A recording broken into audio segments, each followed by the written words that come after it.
Bonsoir, chers frères et sœurs, j'espère que vous allez bien. Eh bien, je suis heureux de vous retrouver encore ce soir sur Radio et Télé de Vie pour notre émission sur le nouvel ordre mondial. Je suis accompagné ce soir de Benoît et Yann. Bonsoir Benoît, comment vas-tu? Bonsoir Ludovic, écoute, ça va bien par la grâce du Seigneur, je suis très content d'être là ce soir. C'est vrai que j'ai pas beaucoup d'opportunités de venir assister pendant le direct, mais je suis très content d'être là ce soir. Amen. Comment vas-tu Yann? Bonsoir à tous, bonsoir Ludovic, bonsoir Benoît, bonsoir frères et sœurs, ça va très bien par la grâce de Dieu. Bon, tu sais qu'on est peut-être sur écoute ce soir. Ah tu bon sais que les renseignements généraux peut-être nous écoutent. Ah oui, c'est possible. T'as pas peur, ça va? Pas du tout. Ok, t'as pas peur qu'à la fin on vienne nous chercher et nous embarquer quelque part dans un lieu obscur? Mais pourquoi pas, ça peut témoigner en tout cas la gloire de Jésus, pourquoi pas. Amen, amen. Je dis ça à moitié sur le ton de la plaisanterie. Bon, enfin bref, je ferme la parenthèse. Mais c'est vrai que c'est un message qui dérange. Eh bien, on va encore continuer à déranger, mes frères et sœurs, ce soir. Je crois qu'on dérangera jamais autant que a pu déranger Jésus de son vivant. Donc on a encore de la marge, je crois. Et puis on ne fait pas ça pour le plaisir, c'est simplement parce que nous aimons les frères et sœurs et nous voulons qu'ils entendent la vérité et ce merveilleux message de la parole de Dieu. Vous savez, la parole de Dieu est un message de vérité, mais aussi c'est comme un souffle de liberté, parce que vous ne pouvez pas contrôler une âme qui est rempli de l'Esprit de Dieu. Vous ne pouvez pas l'enfermer dans une prison. C'est pour ça que Paul pouvait chanter en prison. Pourquoi? Parce que, où que vous soyez, la vraie liberté, c'est ça. C'est pas de faire ce que je veux. Ce n'est pas d'être riche. Ce n'est pas d'avoir je ne sais quel bien personnel. Mais c'est dans quelque situation dans laquelle je me trouve, où que ce soit, eh bien, je suis libre de louer mon Seigneur et de l'aimer. Et ça, c'est la véritable liberté. Si nous prêchons ce message, bien sûr, si l'on regarde avec les yeux de la chair, ça fait peur. Mais parce qu'on a l'Esprit de Dieu, on est dans la joie. C'est mystérieux, parce que quand les gens qui ne sont pas régénérés écoutent ce message, ça fait peur et on ne veut pas l'entendre. Mais et même les chrétiens ne veulent pas l'entendre parfois, mais quand on est vraiment rempli de l'Esprit, on dit Maranatha, viens Seigneur, viens. Pourquoi? Parce que on est conscient que le Seigneur va bientôt revenir. Et je vais vous dire une chose, mes frères et sœurs, j'en ai plus rien à faire. Mais alors là, ça ne va pas s'arranger, j'en ai plus rien à faire. Pourquoi? Parce que le ciel est tellement de plus en plus palpable pour moi que je ne vais certainement pas m'arrêter en chemin. Donc le seul moyen de m'arrêter, ce sera de m'emmener en prison, peut-être, encore que j'en sais rien, mais c'est surtout que le jour où je serai là-haut, là c'est sûr que je ne pourrai plus parler. Et je crois que mes frères sont dans cette même vision, et c'est pas parce qu'on est très fort, on est les plus misérables de tous, on est des serviteurs inutiles, ne croyez pas qu'on a quelque chose de méritable en soi, non, mais c'est parce que celui qui est en nous est plus fort que celui qui est dans le monde. Et cette personne-là, c'est Yeshua, c'est Dieu lui-même. Il nous a envoyé son esprit. Et parce qu'il y a cet esprit en nous, nous pouvons crier, comme on l'avait dit les jours précédents, Abba Père. Donc on avait parlé hier de deux races, la race élue et la race de vipères. Donc je pense qu'on a bien compris de quelle nature étaient animées ces deux races-là. Et pour juste conclure la partie d'hier, je voudrais qu'on lise ensemble Matthieu chapitre 23. Je vais juste en faire la lecture parce que c'est, je sais pas, c'est quelque chose qui me saisit véritablement. Et quand on pense que c'est notre Seigneur Jésus-Christ qui a dit ces choses, ce sont des paroles dures, hein, très très dures. Mais je crois qu'il aimait malgré tout ces pharisiens. Il est mort aussi pour eux. Il est mort pour tous les religieux, pour tous les gens qui sont à côté de la plaque. Simplement, il faut appeler un chat, et c'est pas en caressant la chair des gens qu'on va les amener à la croix, certainement pas. Et je crois que Jésus était d'autant plus dur qu'avec eux, c'est qu'ils connaissaient la vérité, ces gens-là. Ils avaient les prophètes. Ils avaient le Tanakh, ils avaient la Torah, alors ils avaient aussi malheureusement le Talmud, mais je dirais qu'ils avaient cette parole de Dieu qui leur montrait clairement qu'un Messie devait venir, et un Messie tel que Jésus était. C'était pas un Messie autre, seulement ils n'avaient pas envie de ce Messie. Ils avaient envie d'un vrai libérateur qui venait cogner, qui venait mettre dehors les Romains, et puis qui allait mettre en avant ces beaux pharisiens, mais pas du tout. C'est pas comme ça qu'il envisageait les choses, notre Seigneur. Et il est dur avec ces pharisiens parce que justement, ils cachent la vérité. Et ça, c'est le message d'aujourd'hui encore. Nous avons des pharisiens que sont nos pasteurs, qui sont dans les systèmes, qui usent et abusent d'une fausse parole pour retenir captifs les gens les rendre prisonniers. Et puis nous avons aussi des synagogues que sont les églises aujourd'hui. Et pourquoi ? Parce que ce message-là, cette réforme, eh bien, a besoin d'être communiqué dans les synagogues, comme faisait Paul dans Actes 14, 16, 18, où il allait systématiquement, c'était la même stratégie, 2 par 2, ils allaient dans les synagogues, ils attendaient une occasion favorable pour annoncer la vérité, les réformer, parce que à l'époque, les Juifs n'étaient pas encore informés de la venue du Messie, de sa mort, de sa résurrection et de l'Esprit qui avait été envoyé. Donc il fallait bien que des hommes se lèvent pour aller là-bas. Eh bien, la même chose aujourd'hui. Alors, c'est plus grave parce que ces églises-là sont censées être au courant, mais je crois que, à notre grande surprise, c'est ce qu'on découvre, beaucoup de gens sont encore dans l'ignorance. Et donc, notre fardeau, c'est justement de partager cette parole pour que le peuple se repente et se tourne véritablement vers Dieu. Et voici ce qu'il dit à partir, donc Matthieu chapitre 23, à partir du verset 13. « Malheur à vous, scribes et pharisiens hypocrites, parce que vous fermez aux hommes le royaume des cieux. » Vous voyez, c'est pas rien. Hein. Vous fermez aux hommes les royaumes des cieux. Vous n'y entrez pas vous-même, et vous n'y laissez pas entrer ceux qui veulent entrer. Malheur à vous, scribes et pharisiens hypocrites, parce que vous dévorez les maisons des veuves, et que vous faites pour l'apparence de longues prières, à cause de cela, vous serez jugés plus sévèrement. Malheur à vous, scribes et pharisiens hypocrites, parce que vous courez la mer et la terre pour faire un prosélyte, et quand il est devenu, vous en faites un fils de la géhenne 2 fois plus que vous. Malheur à vous, conducteurs aveugles, qui dites, si quelqu'un jure par le temple, ce n'est rien, mais si quelqu'un jure par l'or du temple, il est engagé. Ça ne vous rappelle rien ? Le monde n'a pas changé. Hein. Insensé et aveugle, lequel est le plus grand, l'or ou le temple qui sanctifie l'or ? Si quelqu'un, dites-vous encore, jure par l'autel, ce n'est rien, mais si quelqu'un jure par l'offrande qui est sur l'autel, il est engagé. Vous voyez, c'est exactement les mêmes symptômes que l'on retrouve dans les églises qui prêchent justement la dîme à tout va. Aveugle, lequel est le plus grand ? L'offrande ou l'autel qui sanctifie l'offrande ? Celui qui jure par l'autel et par tout ce qui est dessus. Celui qui jure par le temple et par celui qui l'habite. Et celui qui jure par le ciel, jure par le trône et par celui qui y est assis. Malheur à vous, scribes et pharisiens hypocrites, parce que vous payez la dîme de la menthe, de l'âneth et du cumin, et que vous laissez ce qui est plus important dans la loi, vous m'écoutez, la justice, la miséricorde et la fidélité. C'est là ce qu'il fallait pratiquer sans négliger les autres choses. Conducteurs aveugles, qui éliminaient le moucheron et qui avalaient le chameau. Malheur à vous, scribes et pharisiens hypocrites, parce que vous nettoyez le dehors de la coupe et du plat, alors qu'au-dedans ils sont pleins de rapine et d'intempérance. Pharisiens aveugles, nettoie premièrement l'intérieur de la coupe et du plat, afin que l'extérieur aussi devienne net. Malheur à vous, scribes et pharisiens hypocrites, parce que vous ressemblez à des sépulcres blanchis qui paraissent beaux au dehors et qui au dedans sont pleins d'ossements de mort et de toute espèce d'impureté.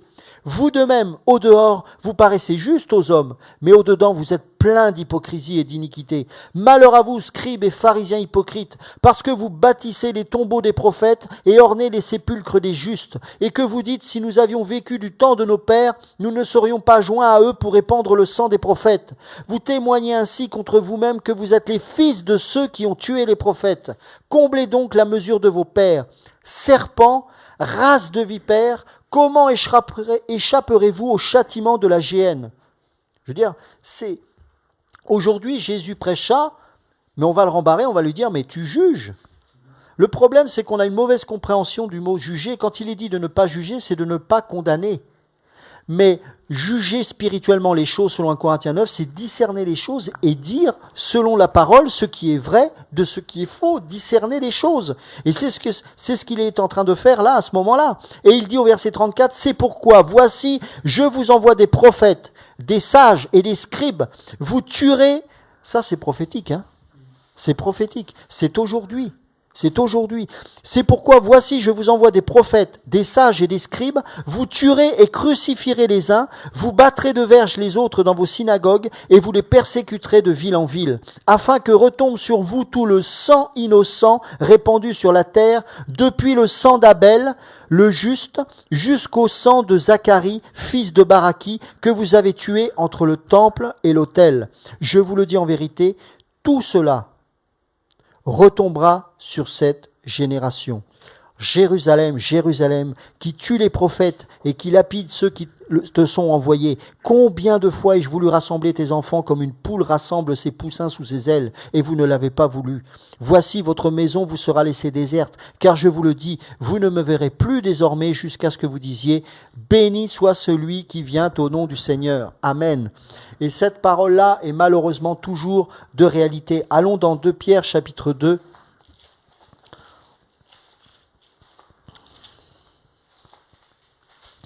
Vous savez, à chaque fois, le point commun, c'est l'argent. Les pharisiens ne voulaient pas se débarrasser de leur gloire et de leur richesse. Les pharisiens et les sadducéens étaient restés dans l'ancienne alliance qui disait qu'effectivement la bénédiction correspondait à la bénédiction matérielle, alors qu'il n'était pas l'argent tel qu'on conçoit aujourd'hui, mais la bénédiction, la prospérité matérielle, des troupeaux, des biens, des maisons, des femmes, etc. et des enfants, bien évidemment, la stérilité était une malédiction. Et donc, ils étaient encore restés sous cette dimension. Et quand ils voyaient Jésus, eh bien, c'était celui qui n'avait pas la bénédiction. Et donc, il ne pouvait pas être de Dieu, d'après eux, parce que, mais il n'a pas de femme, il n'a pas de bien, il n'a rien, fils de charpentier, il n'a rien. Mais ils ont oublié que les prophètes de l'époque étaient de la même trempe. Et celui qui a été appelé prophète et qui était riche, qui était Élisée, il s'est dépouillé de sa richesse, de ses 12 paires de bœufs, qui c'était considérable pour l'époque, ça voulait dire qu'il avait beaucoup de richesses, et il a tout abandonné pour suivre Élie. L'appel du prophète nous conduit à nous débarrasser de ces choses. Pourquoi ? Parce qu'un prophète qui est attaché aux choses du monde n'est plus libre pour crier. Et à chaque fois qu'il a un lien sur cette terre, eh bien Satan va le piéger, va le coincer afin de le faire taire. Et pour qu'un prophète puisse continuer à parler jusqu'à sa mort, il doit être dépouillé de toute chose. C'est justement l'appel de Jean le Baptiste. Et Jésus lui-même, qui est le prophète des prophètes, eh bien, a été dépouillé de tout pour nous. Mais vous savez, mes amis, aujourd'hui, il n'y a pas les prophètes et les autres. Parce que Yeshua, c'est notre exemple. Et donc, nous devons le suivre dans tous les aspects de sa vie. Et ça, c'est quelque chose qu'on n'a pas souvent entendu dans les églises, malheureusement. Mais tous les aspects de la vie, parce que je ne sais pas si vous avez déjà expérimenté ça, mais dans les églises, on vous dit, oui, mais c'était Jésus. Sous-entendu, toi, t'es qui, toi ? Espèce de prétentieux. Mais ça, c'est de l'orgueil de dire ça. Parce que la véritable humilité, quand on est tellement brisé par la vie, on est conscient qu'on a besoin de vivre tout de Jésus-Christ. Absolument tout. Et à partir du moment où on se saisit véritablement de la vie de Christ, on n'a plus peur de dire oui, je puis tout par celui qui me fortifie. Celui qui est en moi est plus fort que celui qui est dans le monde. Si Dieu est avec moi, qui sera contre moi ? Dieu a fait toutes choses nouvelles et toutes choses concourent au bien de ceux qu'il aime. C'est-à-dire que tout ce que Dieu aura mis devant moi, j'aurai par la force de son esprit la capacité de le faire, parce que c'est non pas l'esprit de l'homme qui agit en moi, mais c'est l'esprit de Christ. Et cela ne peut se manifester qu'au travers du brisement. Si je ne meurs pas moi-même, cet esprit-là, qui est le gentleman des gentlemen, eh ben, ne pourra pas intervenir. Mais par contre, si je laisse ma chair de côté, si je meurs à mon ego, à ma volonté propre, à mes mauvais choix, à mes mauvaises motivations, eh bien l'Esprit de Christ va se manifester. Et oui, nous pouvons dire que nous tiendrons par la force de notre Seigneur, parce que telle est sa volonté, et parce que nous avons choisi de mourir à nous-mêmes. Et pas une seule fois. Mais selon Luc 9, 23, le suivre, c'est prendre chaque jour sa croix. Chaque jour, pas une fois. Et malheureusement, eh bien, nous sommes toujours confrontés aux mêmes personnes qui, eux, ne veulent pas entendre ce message. Parce qu'il y a des richesses. Vous savez, un pasteur, c'est très facile pour un pasteur de séduire des femmes. Je ne sais pas pourquoi, d'ailleurs, ça doit être spirituel, mais les pasteurs séduisent facilement les femmes. Les pasteurs, vous savez, le peuple de Dieu, c'est le peuple le plus naïf de la terre. Pourquoi ? Parce que nous sommes des brebis. Nous sommes des brebis. Et donc, parce que les brebis ont besoin d'un conducteur, si quelqu'un s'interpose entre Dieu et les brebis comme étant le conducteur, les brebis vont suivre. Et la responsabilité du conducteur, c'est d'amener les brebis non pas à lui, mais à Christ. Et l'autre responsabilité des pasteurs, des bergers, c'est que chaque brebis soit un sacrificateur devant Dieu. C'est ça la responsabilité des pasteurs, c'est de dire, voilà, on vous amène dans la parole, au pied de Jésus-Christ, ayez votre sacerdoce. Nous sommes des conducteurs, nous ne sommes pas des dirigeants, nous ne sommes pas des dictateurs, nous ne sommes pas là pour imposer quelque chose venant de l'homme. Nous sommes là pour amener les âmes à la liberté en Jésus-Christ. Et donc ces hommes-là détestent ce genre de message parce qu'ils disent « mais vous allez perdre mes brebis ». Vous allez vider mon église. D'abord, c'est pas ton église, premièrement. Et puis, si elle se vide, bénis Dieu. Ça veut dire que tu vas avoir des disciples qui vont aller en mission. Parce que tous ces gens qu'on emprisonne dans ces salles-là, eh bien, on fait des personnes, non pas des disciples, mais des adeptes. Voilà, une foule. Et du coup, ils vont pas annoncer l'évangile dans les contrées. Ils vont pas aller dans les... Vous savez... Un merveilleux réveil qu'il y a eu chez les Moraves au XVIIe siècle, c'était le comte Zinzendorf. Le comte Zinzendorf, lui, il a compris l'évangile. Lui, il n'a pas dit « Ah ben oui, mais lui c'est Jésus et moi c'est moi ». Non, il a compris que, eh bien, si vous voulez suivre Christ, il fallait qu'il vende toutes ses terres. Eh bien, il a vendu son château, il était très riche, il a vendu ses propriétés. Le peu de terrain qui lui restait, eh bien, il a formé des gens et les gens partaient dans le monde entier avec leur propre cercueil parce qu'ils avaient la certitude qu'ils ne reviendraient jamais. Où sont ces hommes et ces femmes? C'est ce que nous voulons aujourd'hui. Ils vivaient comme si Christ allait revenir demain. C'est l'Église des Actes. Or, aujourd'hui, alors qu'il revient maintenant, eh bien, on a l'impression c'est fini. C'est fini. Non, ceux qui ont cette richesse-là, eh bien, je parle matériel, doivent participer au royaume. Ça ne veut pas dire que forcément ils doivent rien garder, mais que ce qu'ils gardent, ça ne doit pas être pour leur propre satisfaction, mais pour bénir les autres, pour envoyer des gens en mission, pour envoyer de l'argent pour qu'il y ait des orphelinats, pour qu'il y ait, je sais pas moi, il y a tellement de choses à faire avec de l'argent. Je dis souvent, Seigneur, bon, c'est sûr que tu veux pas que je sois riche, bon, voilà, mais je dis, si j'avais de l'argent, mais, enfin, je sais pas, on donnerait. Mais bon, je crois que le Seigneur, il sait que de toute façon, même sans argent, on donne de toute manière, parce qu'on dépend directement de lui. Et là, on voit que, dans Matthieu 23, on voit que ces pharisiens-là étaient des gens attachés à la dîme, attachés à l'argent, parce qu'ils ne voulaient pas se débarrasser de leur royaume terrestre. Et c'est là, qu'est-ce qu'on a abordé depuis lundi, quand on a parlé du nouvel ordre mondial, quand on a parlé de toutes ces choses, c'est un royaume terrestre, c'est un gouvernement terrestre, et tout ce qui est manifestation spirituelle, parce qu'il y a des manifestations sataniques au travers de ce gouvernement, des choses comme ça, mais tout est rattaché à la terre. Pourquoi? Parce que Satan et ses démons ont été chassés du ciel. Et donc, ils n'ont pas d'autre choix que de régner. Il est le prince de ce siècle, il veut être roi, mais il ne le sera jamais. Parce qu'un jour, même sur cette terre, le roi des rois, c'est Jésus. Satan peut être un prince, mais il ne sera jamais un roi et encore moins un Dieu. Et pourtant, il va tout faire pour être déclaré Dieu sur cette terre. Mais merci Seigneur, ça n'arrivera pas.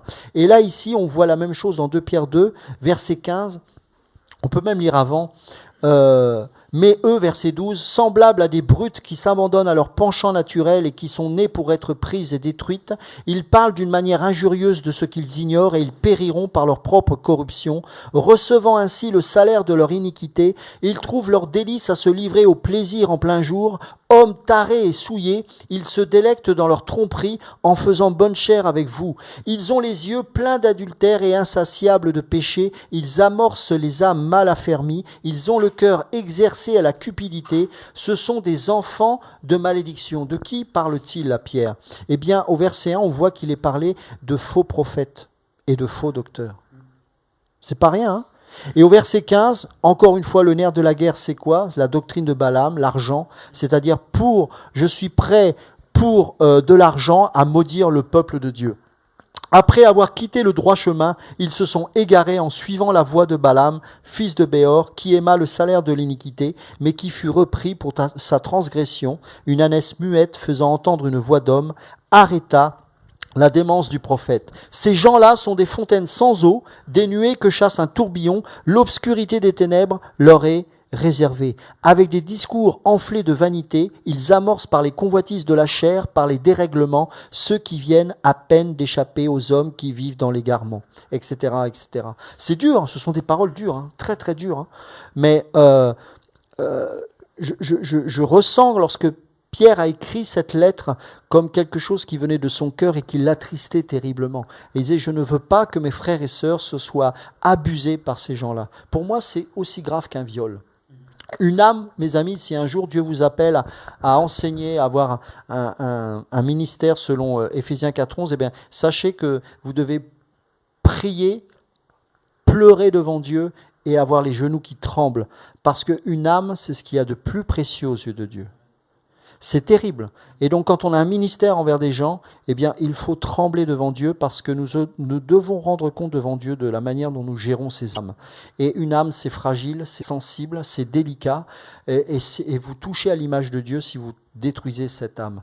Donc, prenons garde. Si on prêche le nouvel ordre mondial, c'est aussi parce que vous avez vu, notamment hier avec l'eugénisme, combien on veut détruire l'homme parce que Satan veut attaquer l'homme parce qu'il est l'image de Dieu. Et cette fameuse race pure, race aryenne qu'on a brièvement définie hier, c'est simplement dénaturer la véritable beauté selon Dieu. Et on a vu justement dans Isaïe 53 qu'il n'avait ni éclat ni beauté. Pourquoi ? Parce que la véritable beauté, c'est se revêtir du vêtement de l'humilité et de la justice de Dieu. Et c'est seulement à partir de ce moment-là que Dieu pourra reconnaître en chacun d'entre nous la véritable beauté qu'est Jésus-Christ. Et donc, Satan va dénaturer ces choses. Et ce soir, alors, je fais juste une parenthèse, je vous encourage, vous pouvez téléphoner ce soir, alors les jours précédents aussi, mais j'avais oublié de le préciser, vous pouvez téléphoner ce soir, poser vos questions, hein, on va peut-être prendre du temps, parce que je sais que hier il y avait beaucoup de gens qui voulaient poser des questions, donc ce soir, si vous voulez téléphoner, n'hésitez pas, hein, on est là pour répondre à vos questions. Et en attendant, je voudrais qu'on aborde l'avant-dernier chapitre de ce thème. Je voudrais qu'on prenne un passage. Et je vais te demander, Benoît, de lire dans Apocalypse chapitre 2. On va parler du siège social de Satan. Alors,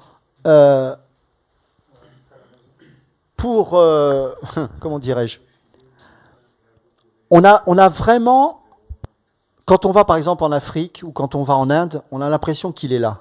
Parce que là-bas, évidemment, toutes ces choses de l'esprit leur sont totalement familières. Et donc, on se dit, oh là là, c'est puissant.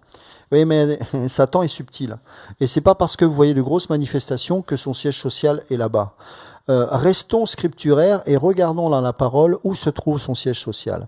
Et mes amis, bon, je pense que ceux qui sont avisés sur ce message savent où est le siège social de Satan. Mais pour les autres, eh bien, on va le découvrir ensemble au travers de la parole. Donc Benoît, est-ce que tu peux lire Apocalypse chapitre 2, du verset 12, au verset 17. Donc Apocalypse 2, verset 12 au verset 17. Écrit à l'ange de l'église de Pergame, voici ce que dit celui qui a l'épée aiguë à deux tranchants. Je sais où tu demeures, là est le trône de Satan. Tu retiens mon nom, et tu n'as pas renié ma foi. Même au jour où Antipas, mon témoin fidèle, a été mis à mort chez vous, là où demeure Satan. Mais j'ai contre toi certains griefs. Tu as là des gens qui maintiennent la doctrine de Balaam, qui enseignait à Balak à faire en sorte que les fils d'Israël trouvent une occasion de chute en mangeant des viandes sacrifiées aux idoles et en se livrant à la débauche. De même, tu as, toi aussi, des gens qui maintiennent pareillement la doctrine des Nicolaïtes. Répands-toi donc, sinon je viendrai à toi bientôt, et je les combattrai avec l'épée de ma bouche. Verset 17. Que celui qui a des oreilles écoute ce que l'Esprit dit aux églises. Au vainqueur, je donnerai de la manne cachée et un caillou blanc. Sur le caillou est écrit un nom nouveau que personne ne connaît, sinon celui qui le reçoit. Amen. Je crois qu'on a une question d'un auditeur.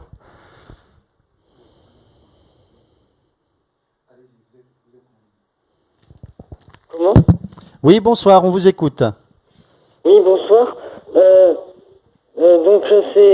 J'avais une question en fait par rapport à l'Empire romain dont vous parliez il y a pas longtemps. Oui. Donc et puis vous avez dit par rapport à la Syrie que ce qu'on voit à la télé, apparemment c'est du mensonge et que la violence qu'il y a actuellement en Syrie, c'est des Libanais qui ont été envoyés en Syrie. Mais en fait, quand je regarde la télé, en fait, je voudrais connaître la vérité. Donc je voulais savoir en fait c'est quoi leur but aux hommes qui mentent, qui nous font croire qu'il y a de la rébellion en Syrie. Qu'est-ce qu'ils veulent faire en reconstituant l'Empire romain avec les 10 pays que vous avez dit Ok. qui vont être reconstitués? Très bonne question. Je ne comprends pas. C'est une très très bonne question. Alors, c'est pas des Libanais qui viennent en Syrie. Ce sont des intégristes qui, depuis très longtemps, mettent le chaos au Liban. Hein, c'est pas d'aujourd'hui, et qui également sont expatriés du Liban pour également faire la même chose dans ces pays-là. Mais c'est pas des Libanais. Hein. Mais c'est une bonne question parce que forcément, au premier abord, on se dit mais quel est l'intérêt de faire ça? Alors, juste pour préciser quelque chose par rapport aux mensonges des médias. Pour avoir l'autorisation de faire ce type de reportage, vous remarquerez que vous ne pouvez pas faire cela sans autorisation. Rappelez-vous, quand il y a eu la guerre en Irak, aucun journaliste n'a pu filmer quoi que ce soit. Étrange, non? Et comme par hasard aujourd'hui, eh bien, tout le monde peut filmer. Vous ne trouvez pas ça bizarre? Donc là, je laisse après les gens se faire leurs propres opinions par rapport à ça. Maintenant, quel est l'objectif? L'objectif, c'est les ennemis de mes ennemis sont mes amis. Satan veut détruire, premièrement, le peuple de Dieu, donc Israël et les chrétiens. Maintenant, il n'aime personne, évidemment. Mais il va faire des alliances avec des gens qui ont le même ennemi en commun. Depuis toujours, les musulmans, et c'est écrit clairement dans le Coran, imposent la charia et la destruction des juifs et des chrétiens. Ils n'ont droit de vie que s'ils sont soumis à la religion et s'ils sont soumis à l'autorité musulmane. Sinon, les musulmans ont droit de vie et de mort sur ces deux peuples-là, sur le peuple chrétien et le peuple juif. Ça, c'est pas moi qui le dis, hein, c'est écrit dans le Coran. Donc, les Illuminati, eux, sont bien sûr plus subtils. Leur préoccupation, c'est pas forcément de détruire ces deux peuples-là directement, mais c'est de promouvoir le trône de Satan et de faire venir l'antéchrist sur la terre et faire de cet antéchrist, bien sûr, le faux messie. Donc vous avez deux stratégies. La première, c'est la destruction du peuple de Dieu et parallèlement à ça, c'est amener le monde à reconnaître l'antéchrist. D'accord ? Donc, ils vont utiliser ces phases de guerre dans le monde arabe pour imposer l'intégrisme, parce qu'ils savent pertinemment que si à chaque État arabe il y a un chef musulman intégriste, ça veut dire qu'il n'y aura plus de christianisme et il n'y aura plus de judaïsme. Mais c'est pas possible. Mais en tout cas, c'est ce qu'ils veulent faire. Vous ne pouvez pas avoir une foi judaïque en Tunisie. En tout cas, ça va être difficile. Alors que sous Ben Ali, alors attention, je ne dis pas que Ben Ali, que Assad sont des saints, hein, pas du tout. Ce sont des dictateurs, ils sont pas mieux que les autres. Mais ils ont été amenés par ce même pouvoir il y a une trentaine ou quarantaine d'années, et puis maintenant qu'ils leur sont plus utiles, ils les jettent. Voilà. Mais je ne prends pas position pour Assad ou quoi que ce soit. Hein. Je prends position sur rien du tout d'ailleurs. Simplement, je constate les choses. C'est que en Tunisie aujourd'hui, eh bien, il va être difficile d'être juif et chrétien. Croyez-moi. Déjà que c'était pas simple avant, mais là, ça va être encore plus difficile, puisqu'on commence à vouloir instaurer petit à petit la charia. La Turquie, c'est très très très difficile. L'Égypte, vous avez vu combien les Coptes ont vécu des persécutions sans précédent, et ça va pas s'arranger si les frères musulmans prennent le pouvoir. La Syrie, même si c'était pas un pays de liberté religieuse, elle était tolérée, cette religion judaïque, comme la religion chrétienne. Kadhafi n'a jamais fait la chasse aux chrétiens et aux juifs. C'était pas à attendre, j'en conviens. Mais aujourd'hui, c'est catastrophique. Celui qui est à la tête du CNT, du Conseil national de transition en Libye, n'est autre qu'un échappé de Guantanamo qui était frère musulman, donc d'Al-Qaïda, pardon. Donc, vous voyez que c'est quand même étrange qu'on place petit à petit dans tous ces pays des intégristes. Pourquoi ? Parce qu'il faut que le monde arabe se tourne contre nous. Contre nous. Et parallèlement à ça, en Europe, eh bien, on essaye de faire des alliances, comme on a fait pendant la Deuxième Guerre mondiale. On oublie vite qu'en Afrique, les Arabes aussi se retournaient contre les Juifs. Ça, on l'oublie. Hitler a invité... j'ai perdu le grand moufti, merci, d'Israël, enfin de Jérusalem, pardon, et il a fait les revues des troupes d'Hitler. Donc en fait, ça n'a pas changé cette stratégie. regardez sous l'empire de Néron, pendant un temps, César ne se préoccupait pas trop des chrétiens, enfin les Césars de l'époque, mais à un moment donné, Néron a accéléré cette persécution parce que voilà, c'est derrière, il y a l'esprit de l'Antéchrist. Ce qu'il faut voir aussi derrière tout ça, c'est la purification de l'Église. C'est-à-dire qu'à chaque fois qu'il y a une persécution, à chaque fois, l'Église revient sur Christ. Ça, vous le voyez dans toute l'histoire de l'Église, c'est qu'à chaque fois que l'Église commence à devenir apostate, il y a une persécution et l'Église se recentre sur Christ. Et je pense que encore aujourd'hui, c'est l'occasion pour l'Église de se recentrer sur Christ. Je crois profondément qu'il y aura malgré tout, pas beaucoup, mais il y en aura des pasteurs qui vont revenir à l'essentiel, à savoir Jésus-Christ. Et je crois surtout que beaucoup d'enfants de Dieu, et nous le voyons au travers de cette radio et certainement d'autres ministères dans le monde, que des hommes et des femmes entendent la vérité, la reçoivent et veulent vivre conformément à la saine doctrine. Donc vous avez deux stratégies, l'avènement des Illuminati de l'Antéchrist pour qu'il soit reconnu comme étant le dirigeant mondial, et puis en même temps une stratégie de chaos pour amener tous les peuples ennemis de la foi chrétienne à se retourner contre nous, parce que Satan a passé son temps à exterminer, à vouloir exterminer les Juifs et les chrétiens, on le sait. Alors je ne sais pas si ça répond ou si ça vous éclaire. Si. Par rapport, Justement, avoir la haine du juif. Et comme en France, on a une forte communauté musulmane, ça n'arrange pas les choses. Et ce qui fait que vous avez de plus en plus de synagogues qui sont taguées, des rabbins qui sont frappés, etc., etc. Et ça nous rappelle l'histoire de la Deuxième Guerre et même bien avant. Donc l'histoire se répète. Et aujourd'hui, mes amis, regardez bien, l'antisémitisme monte. Alors on peut utiliser des arguments qui sont légitimes. Hein. Dieudonné dit oui, mais on ne parle pas de l'esclavage noir. Ça c'est vrai, je suis d'accord avec lui. Mais pourquoi faire ce report sur les Juifs? En quoi ça a un rapport? Bon, vous voyez, c'est ça. Qui tient les banques? C'est les Rockefeller, c'est les machins. Oui, c'est vrai. Mais c'est pas parce qu'il est juif que les Juifs sont comme ça. Donc voilà où on en est. Et donc du coup, cette haine du juif est en train de se propager partout. Regardez comment on traite Israël lorsque les Palestiniens balancent des roquettes sur Tel Aviv. Eh ben, quand il y a une réplique d'Israël, on dit les méchants israéliens. Ce qu'on oublie, c'est que les Palestiniens prennent comme bouclier humain leurs propres enfants. Donc, je ne prends pas position encore d'Israël, mais j'essaie d'être le plus objectif. Je ne suis pas d'accord non plus avec la politique d'Israël. Je suis d'accord sur rien. De toute façon, comme ça, on ne peut pas me dire que je suis dans un camp ou dans un autre. Mais je fais attention parce que je sais que c'est un sujet brûlant. Mais ce que je veux dire par là, c'est que on manque totalement d'objectivité. Aujourd'hui, Israël devient de plus en plus le vilain petit canard. Alors qu'il y a 20 ou 30 ans de ça, tous les pays occidentaux soutenaient Israël. Aujourd'hui, la venue d'Obama aux États-Unis met en grand danger la nation d'Israël. C'est que Obama n'a absolument pas envie de soutenir, lui qui est d'origine musulmane, qu'il le reconnaisse ou pas, c'est un fait. Eh bien, il ne veut pas soutenir Israël et ça l'embête. Et donc Israël va se retrouver de plus en plus isolé. Et j'ai bien peur que si un jour ils attaquent, et ça va pas tarder, l'Iran pour détruire les sites nucléaires, eh bien c'est pas dit que les Américains vont être derrière. Donc c'est compliqué, hein, comme on dit, mais toujours est-il que oui, Israël est de plus en plus isolé. Bon, elle a toujours plus ou moins été, hein, de toute manière. Tout comme dans la parole de Dieu, on voit qu'Israël a toujours été isolé, mais le Seigneur veille, merci Seigneur, et voilà, on n'a pas... mais c'est comme ça, Armageddon, ça va être, une armée de 300 millions de personnes contre les Israéliens, mais je dirais que c'est surtout Christ qui va venir et qui va remporter la victoire. Donc, soyons en paix. Ça répond? Ok.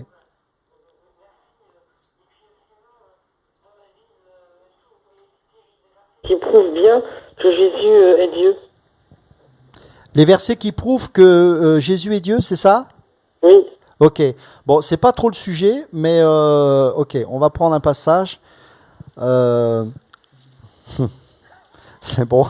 C'est intéressant, c'est que c'est toujours un sujet récurrent, ça. Ok. Bon, il y en a plein, hein, mais bon. Déjà, une chose que vous devez savoir dans la pensée sémitique.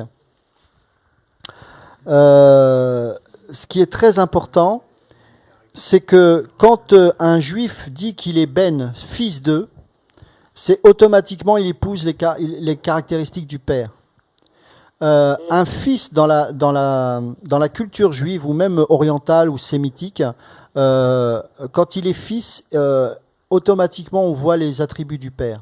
Et donc, c'est pour ça que vous avez vu dans la Bible que le souverain sacrificateur, quand Jésus, il a dit, tu l'as dit, je suis fils de Dieu, et qu'il a déchiré son vêtement, parce que quand un juif déchire son vêtement, c'est qu'il y a eu un blasphème, il a été choqué.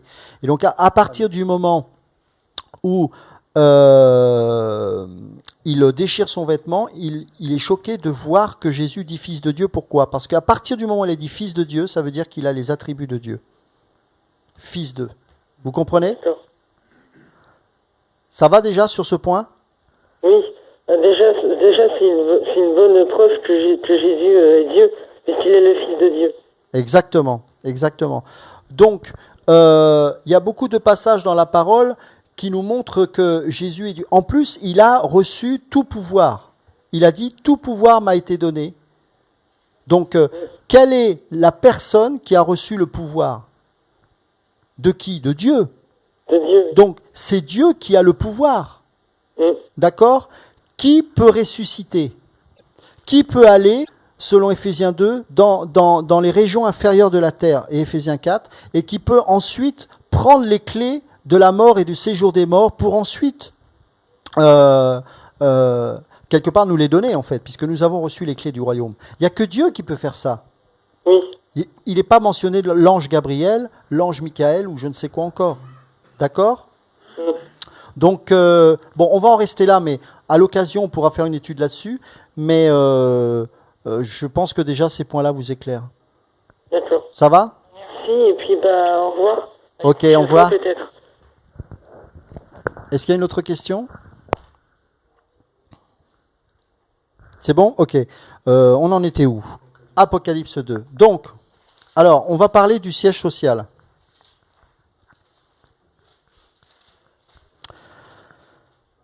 Donc il est dit, comme tu l'as lu tout à l'heure, verset 13, « Je sais où tu demeures, je sais que là est le trône de Satan. Tu retiens mon nom et tu n'as pas renié ma foi, même au jour d'Antipas, mon témoin fidèle, qui a été mis à mort chez vous, là où Satan a sa demeure. » Ok. Le temple de Pergame était constitué de mémoire de plus de 1100 femmes prêtresses qui se prostituaient quasiment 24 heures sur 24. C'était quelque chose de terrible. Le temple de Pergame se trouve de mémoire dans la Turquie actuelle, dans une des régions de la Turquie actuelle. Ce temple-là était le temple de toutes les abominations. Et là, dans cette église, Jésus fait un commentaire intéressant, c'est que bien que la puissance de Satan soit là, bien qu'il y ait le trône, tu retiens malgré tout mon nom et tu n'as pas renié ma foi. C'est-à-dire que il prend conscience là qu'il y a vraiment une puissance terrible. Ok. Fin 19e siècle, l'empereur Bismarck envoie une expédition en Turquie justement pour faire des fouilles archéologiques concernant ce temple de Pergame. Une parenthèse, je me pose la question, qu'est-ce qui a inspiré Bismarck à envoyer cette expédition et pourquoi le temple de Pergame précisément? Ça aussi, c'est mystérieux. Est-ce que Bismarck était sorcier? J'en sais rien. En tout cas, c'est quand même étrange. Toujours est-il que ces archéologues-là ont démonté pierre par pierre le temple de Pergame pour le ramener en Allemagne. Ce temple-là a été ramené en Allemagne, vous connaissez la suite. Il y a eu plusieurs guerres en Allemagne et en Europe, la Première Guerre mondiale et ensuite la Deuxième Guerre mondiale. Ce temple de Pergame a été un objet de contemplation extraordinaire de la part d'Hitler. Hitler était fasciné par ce temple et comme je vous l'avais dit précédemment, lorsque le millénium du Troisième Reich devait être institué, le centre de l'adoration de Berlin, c'était le temple de Pergame. Ce musée-là existe puisqu'il s'appelle le musée de Pergame. Il se situait à l'époque où il y avait les deux Allemagnes, en Allemagne de l'Est. Dans ce musée de Pergame, vous aviez deux choses. Vous aviez premièrement le temple de Pergame, là où est le trône de Satan. Alors c'est pas une reconstitution, c'est-à-dire qu'on a pris toutes les pierres de ce temple et on l'a intégralement reconstitué dans ce musée. Ok. De mémoire, le musée de Pergame est à Berlin-Est, enfin ex-Berlin-Est. Et il y avait une autre une autre chose, un autre, enfin, je sais pas, un autre monument, voilà, qui a été rapporté là-bas, et ça c'est encore plus impressionnant, je dirais, c'est la porte d'Ishtar. Qu'est-ce que la porte d'Ishtar? La porte d'Ishtar, c'est la porte d'entrée de la Babylone. C'est-à-dire que lorsque le peuple juif a été déporté par Nebuchadnezzar, il faut savoir que ce peuple est passé sous cette fameuse porte d'Ishtar. Sur cette porte d'Ishtar, qu'on appelle la porte des dieux, et plus exactement on l'appelle la porte de l'enfer. Sur cette porte-là figure le dieu Marduk, qui n'est autre que Moloch ou Baal, enfin voilà, hein, c'est toujours le même taureau que l'on retrouve. Et donc c'est ce dieu qui figure sur ces portes-là. Et ça c'était très intéressant parce que lorsque le peuple juif a été déporté et qu'il est passé sous cette porte-là, Satan voulait dire vous êtes sous ma domination et donc vous passez sous ma porte. Maintenant écoutez bien ce que je vais vous dire. Cette porte d'Ishtar se trouve dans le musée de Pergame, qui est en Allemagne, ex-Allemagne de l'Est. Ok. Donc à Pergame, vous avez les deux ingrédients qui manquent au déchaînement de l'enfer, c'est-à-dire le siège social de Satan, qui est le temple de Pergame, et les portes de l'enfer, que sont Ishtar, et donc la porte de Babylone. Cette porte-là a été démontée pierre par pierre également pour être reconstruite. Vous pouvez aller au temple de Pergame à Berlin aujourd'hui, vous pouvez visiter, vous avez la porte d'Ishtar, hein, la porte de Babylone, et puis vous avez le temple, vous pouvez le visiter. Quand le mur de Berlin a été cassé, l'Allemagne a commencé à souffrir économiquement. Bonn était la capitale politique et économique de l'époque, en Allemagne de l'Ouest. Il n'y a pas quelque chose qui vous surprend? C'est que peu de temps après, sans l'autorisation de qui que ce soit, on a transféré la capitale de Bonn à Berlin. Et non content de faire cela, ils ont remis le Parlement au Reichstag, c'est-à-dire l'ex-parlement d'Hitler. Personne n'a réagi, encore moins la communauté européenne. Pourquoi? Parce que la Rome est reconstituée aujourd'hui, je vous le dis. Elle est reconstituée. Simplement, il y a 3 villes. Il y a Rome, la ville du faux prophète, entourée des fameuses 7 collines, selon Apocalypse 17.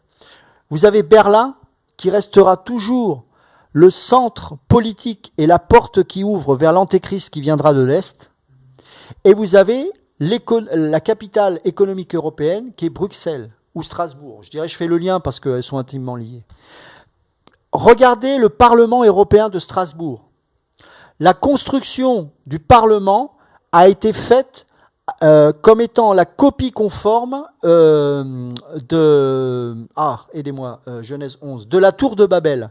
C'est-à-dire que quand vous allez à Strasbourg, vous allez au Parlement européen, l'architecte a conçu cette tour comme si elle était inachevée, c'est-à-dire comme la tour de Babel. Et ça, c'est pas moi qui le dis, ils ont affiché le tableau, un tableau d'un grand peintre qui montre la tour de Babel, et vous voyez exactement que c'est la même reconstitution. Sur ce temple, sur cette tour-là, donc vous avez cet édifice un peu étrange qui semble être inachevé, et sur la place, qu'est-ce que vous avez? Vous avez un taureau, et une femme qui est assise sur le taureau. Ça vous dit rien? Oui, il y en a quelqu'un qui... Ok. Allô, on vous écoute? Allô, oui? Bonsoir. Allô, bonsoir. Bonsoir, c'est Chora? Allô? Bonsoir, Ludovic. Excuse-moi de te couper l'émission. Je t'appelle depuis Kinshasa pour donner toute la gloire au Seigneur Yoshua, notre maître, pour tout ce qui se passe ici. Amen, amen. Comment vas-tu alors? Donc, est-ce que je suis bien en direct là, sur Télé de Vie? Oui. Alors, il se passe beaucoup de choses ici.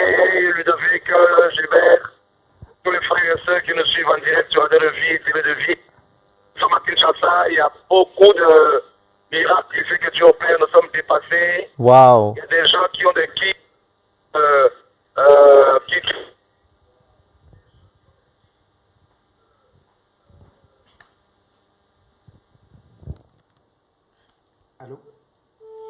Ah, on a été coupé, mais apparemment, bon, je pense qu'il va essayer de rappeler, mais il se passe des belles choses là-bas, c'est merveilleux. Merci Seigneur. Bon, ça m'étonne pas parce que c'est vrai que depuis, je sais pas, c'est difficile de donner une période, mais plus d'un an là, on vit des choses extraordinaires. Hein. Franchement, que ce soit partout, les nations s'affolent spirituellement, les nations s'affolent. Donc, bon, je pense qu'il va essayer de rappeler tout à l'heure. Donc, pour continuer sur cet enseignement, je disais que en plus de ce bâtiment qui est à Strasbourg, vous avez donc une statue qui est très intéressante. Vous avez un taureau avec une femme qui est assise dessus. C'est la femme qui est assise sur la bête, d'accord ? La femme, la grande prostituée. Cette femme est le symbole on appelle ça la femme, on l'appelle Europa. C'est le symbole de l'Europe, voilà. Et en fait, quand vous regardez l'histoire de cette femme dans la mythologie, en fait, il faut savoir que Jupiter a vu un jour cette femme se promener sur la terre de Sion. Tiens donc. Hein. Et cette femme n'était autre que la fille du roi de Tyr. Et on sait que le roi de Tyr, c'est un type de Satan selon Ézéchiel 28. Donc, et cette femme-là a réussi à son insu à séduire Jupiter. Et pour que Jupiter puisse la séduire, il s'est transformé en taureau. Il lui a proposé de monter sur lui, et donc elle est montée sur lui. Et ensuite, il l'a transportée sur l'Europe. C'est intéressant, hein? Donc vous avez finalement Moloch ou Baal, le système économique, l'argent, et puis la grande prostituée. Oui, on t'écoute. Allô, oui. Oui, bonsoir Ludovic. Bonsoir. On a été coupé, donc Oui. je peux témoigner de ce que tu fais. Amen. Alléluia, gloire à Dieu. Donc, je voulais ce soir donner toute la gloire au Seigneur avec l'équipe missionnaire qui est avec moi. Parce que depuis que nous sommes arrivés à Kinshasa, nous sommes complètement dépassés par les miracles que le Seigneur opère. Waouh. Il y a des conversions incroyables. Il y a des personnes qui ont des pustules, des kystes bizarres qui disparaissent pendant les enseignements. Waouh. Et nous avons eu hier la conversion, la repentance et la conversion d'une sataniste qui se transformait en sirène des eaux. Waouh. Que Lucifer utilisait pour détruire les gens. Et le Seigneur m'a donné une parole de connaissance concernant sa vie. Et puis à la fin, elle a témoigné comment elle ne voulait plus, sacrifier les humains, les hommes. Waouh. Elle disait qu'elle en a sacrifié plus d'une dizaine et qu'elle n'en pouvait plus. Elle travaillait avec 10 démons et ces démons n'ont pas pu venir au lieu de rencontre où nous étions à cause de la gloire de Dieu. Waouh. Nous vivons des choses incroyables. Kinshasa est complètement en ébullition ici. Waouh, waouh, waouh. Dieu est bon. Dieu fait des choses incroyables et on m'a appelé également de Brazzaville. Ça commence à bouger là-bas. Il y a même la présidence qui est touchée par le message de la réforme du retour à la parole. Waouh, incroyable. Donc, dès ce samedi, nous avons une rencontre avec le colonel qui est avec le président de Sassou Nguesso pour écouter la parole du Seigneur. C'est impressionnant ce qui se passe ici.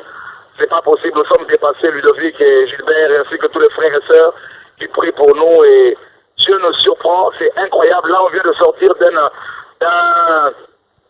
d'une conférence. Les gens sont venus de partout. C'est incroyable. Et nous croyons vraiment qu'il se réveille à secouer les nations comme le Seigneur nous l'a promis au nom de Yahshua. Amen, amen. Je rends gloire à Dieu vraiment pour tout ça. Alléluia, alléluia, gloire. Merci Seigneur. Il y a vraiment le feu là, ici, là, mes amis, là. Ah, c'est alléluia. incroyable ce que tu opères, là, mes amis. Il faut vraiment qu'on se prépare. Nous sommes dans un temps où Dieu est en train de lever une armée et des guerrières. Amen, amen, amen. Au Alléluia. nom de Yahshua, nous verrons cette gloire du Seigneur et son nom sera glorifié. Et nous Amen. Au nom de Jésus, Au nous nom de croyons Jésus. que la force sera embrasée. Amen. Et nous le croyons au nom de Yeshua également. Amen. Alléluia, alléluia. Il y Alléluia. a des miracles ici, mes amis, qui nous dépassent. Il y a un handicapé qui s'est levé, qui s'est mis à marcher. Waouh. Alléluia. Il y a un homme sourd qui a entendu.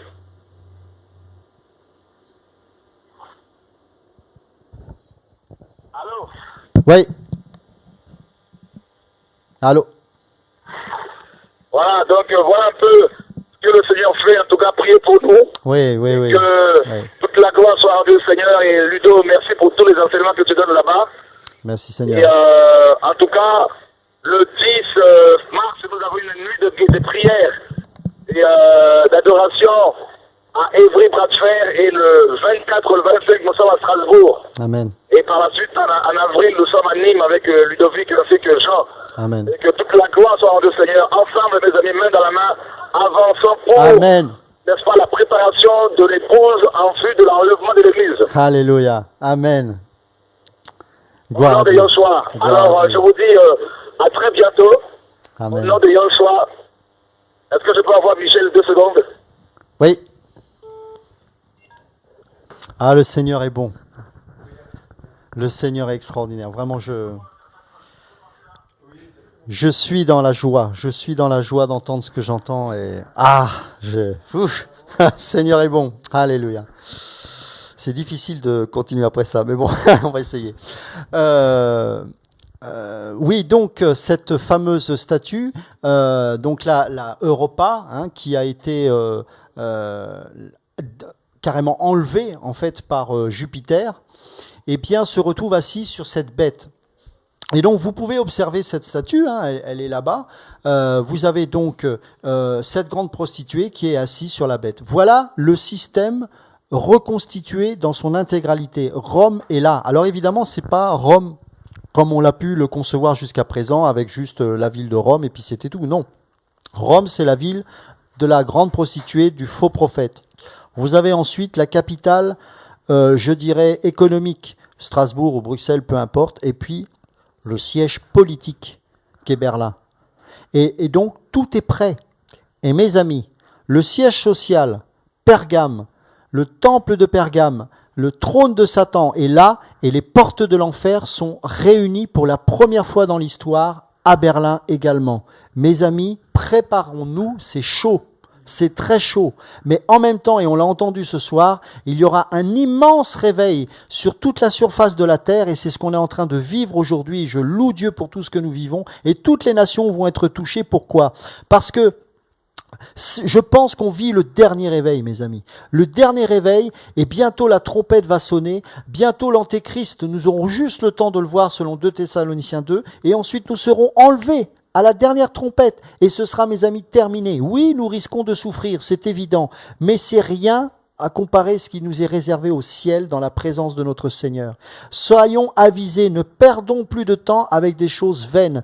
Nous voyons bien ici que le trône de Satan et les portes de l'enfer sont là. De plus en plus de démons se déchaînent contre l'homme qui a au départ été créé à l'image de Dieu. Satan veut détruire le peuple de Dieu par tous les moyens possibles, par l'assassinat, par la persécution politique, par la pression, par le chantage, par la séduction, par l'argent, par le confort matériel, par l'endormissement spirituel, par l'envoi de faux prophètes, de tous côtés.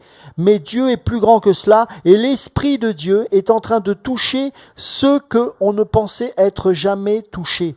C'est-à-dire que ce ne sont pas les pasteurs qui vont être à l'origine du réveil. Ce sont des gens comme vous et moi qui dans les rues vont crier Jésus. Nous voulons Jésus. Marre et ras-le-bol de la religion. Nous voulons Jésus. Mais qui va me présenter Jésus? Et mes amis, alors que l'enlèvement aura lieu, ces églises seront pleines. Mais par contre, dehors, il y aura de véritables enfants de Dieu. C'est pour ça qu'il est dit dans Apocalypse, on va le lire, Apocalypse, je crois que c'est 18.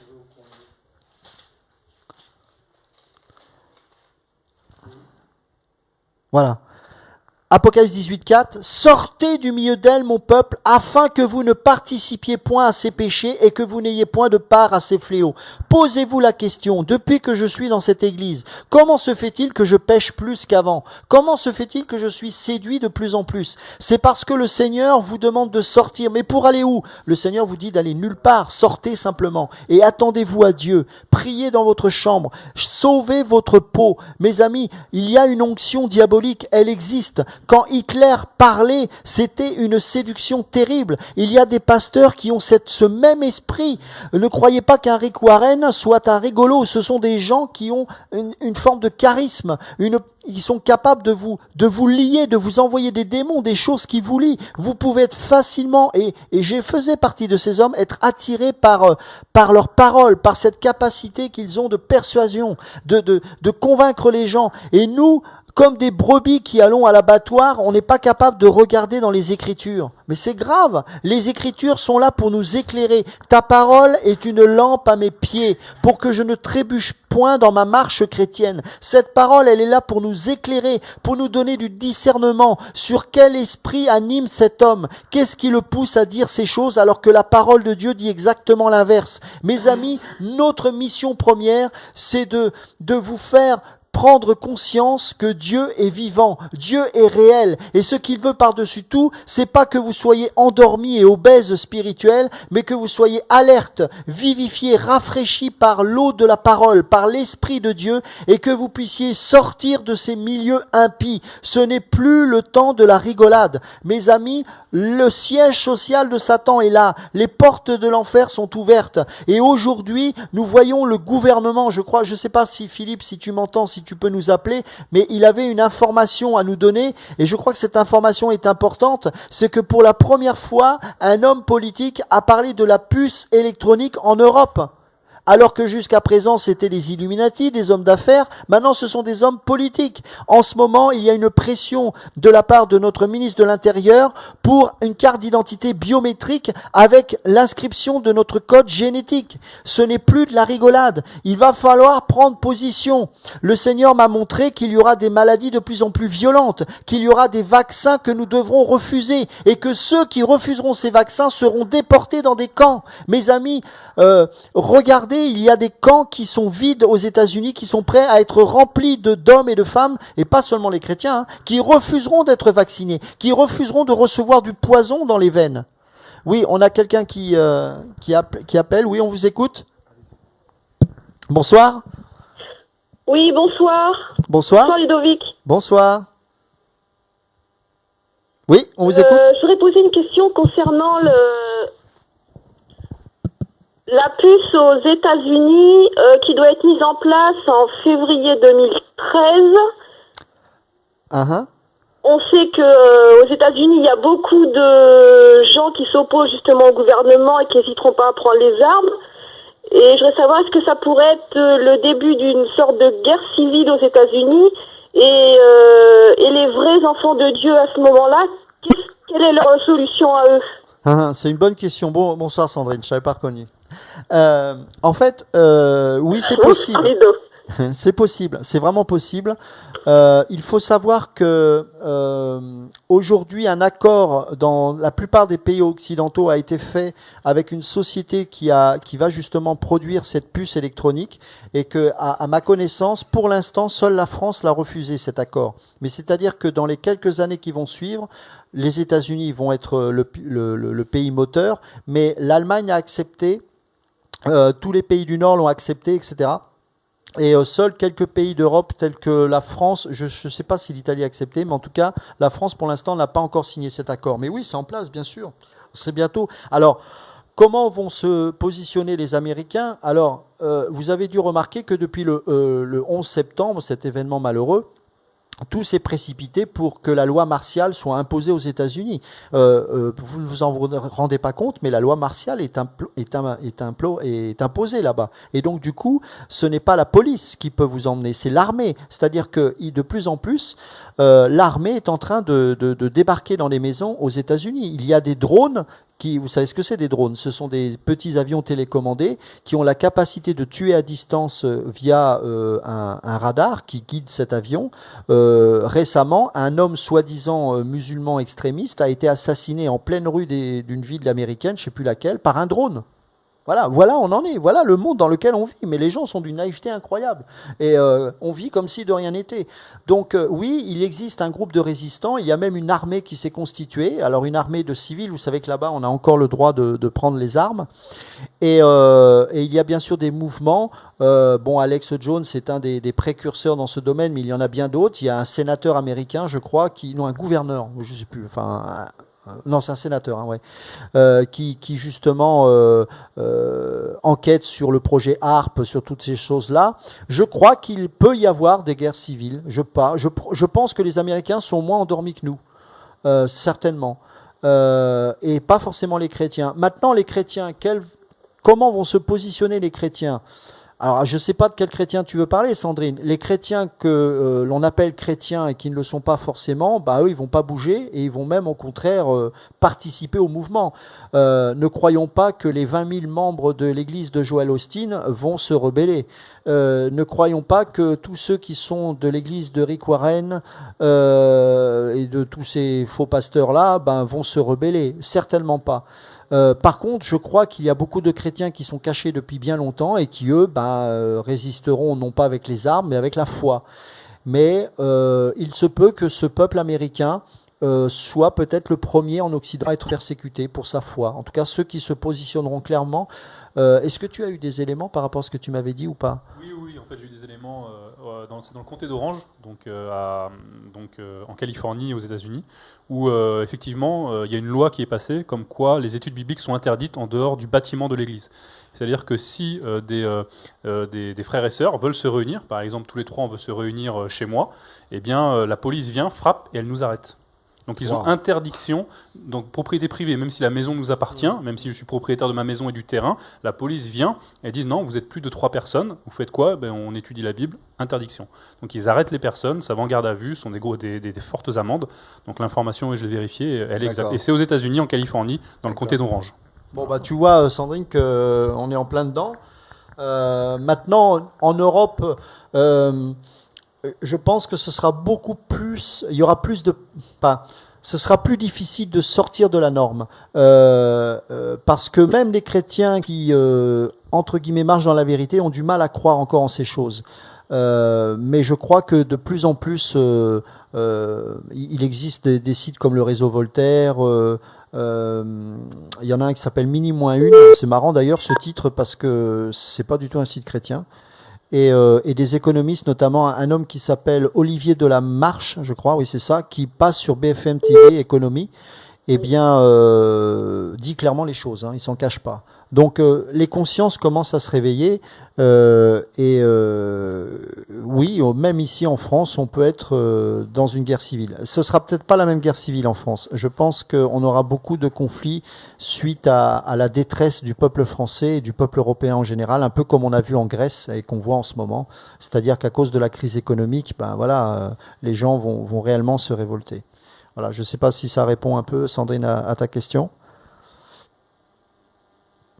Si, ouais, ça répond, mais ce qu'il y a, c'est que j'ai fait aussi des recherches sur Internet, et comme tu le disais, nous en France, on est carrément endormis, voire éteints.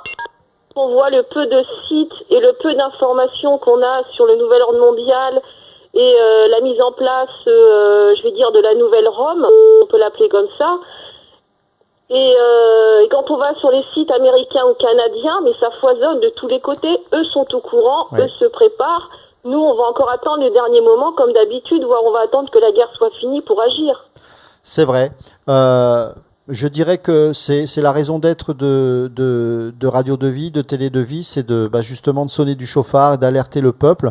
Maintenant, ce qu'il y a à faire en France ou en Europe par rapport à ça, c'est simplement de marcher dans la vérité, de prendre position.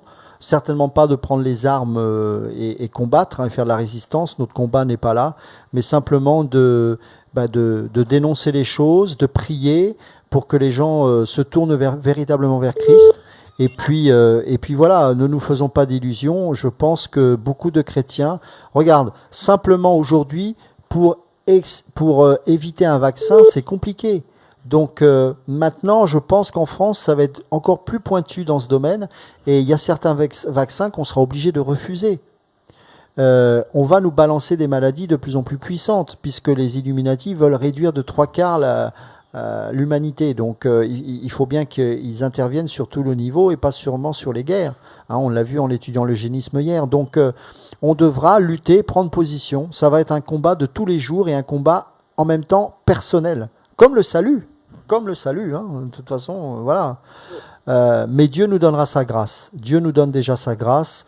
Et vous savez, le Seigneur est bon avec nous, c'est pas un Dieu méchant, et il nous donnera toujours la force nécessaire pour surmonter ces épreuves, et nous irons de victoire en victoire, parce que c'est notre Seigneur qui nous bénit. Amen. Amen.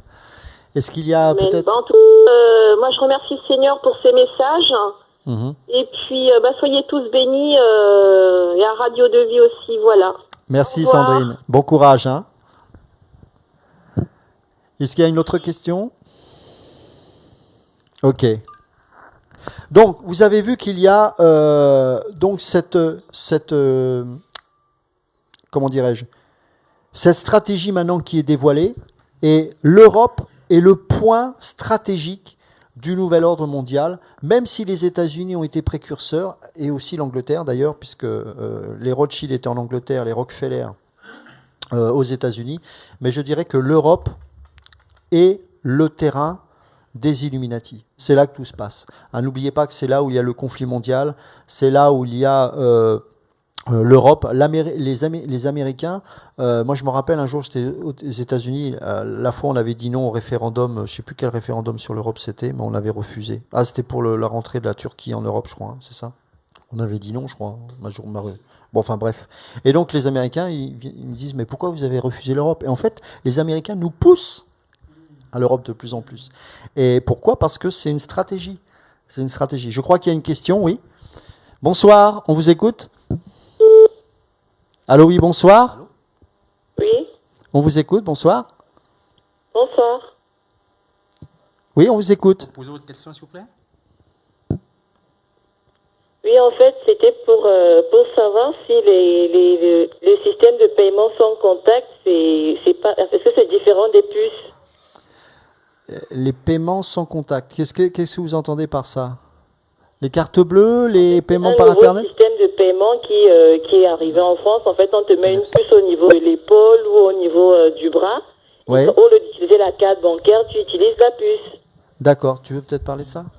Bonsoir. Je travaille dans le marketing et la communication. Et en fait, cette technologie, la NFC, c'est une technologie en fait qui est de plus en plus déployée. Elle a été déployée dans une dizaine de villes en France, notamment une des villes précurseurs, c'est Nice. Et c'est une technologie qui relie en fait, alors c'est encore une fois pour, on va dire, une domination et un contrôle des gens. C'est très très intéressant.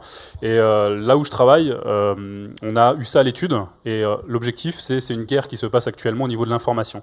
Par rapport aux clients, bien évidemment, au niveau du marketing. Mais en fait, derrière, on a des banques. Donc bien évidemment l'argent. On a aussi la technologie au niveau de tous les téléphones portables, donc les constructeurs de téléphones portables.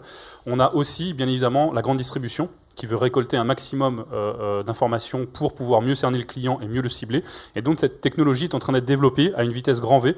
La grande année, ça a été 2011. C'est une technologie qui date d'il y a plusieurs années maintenant.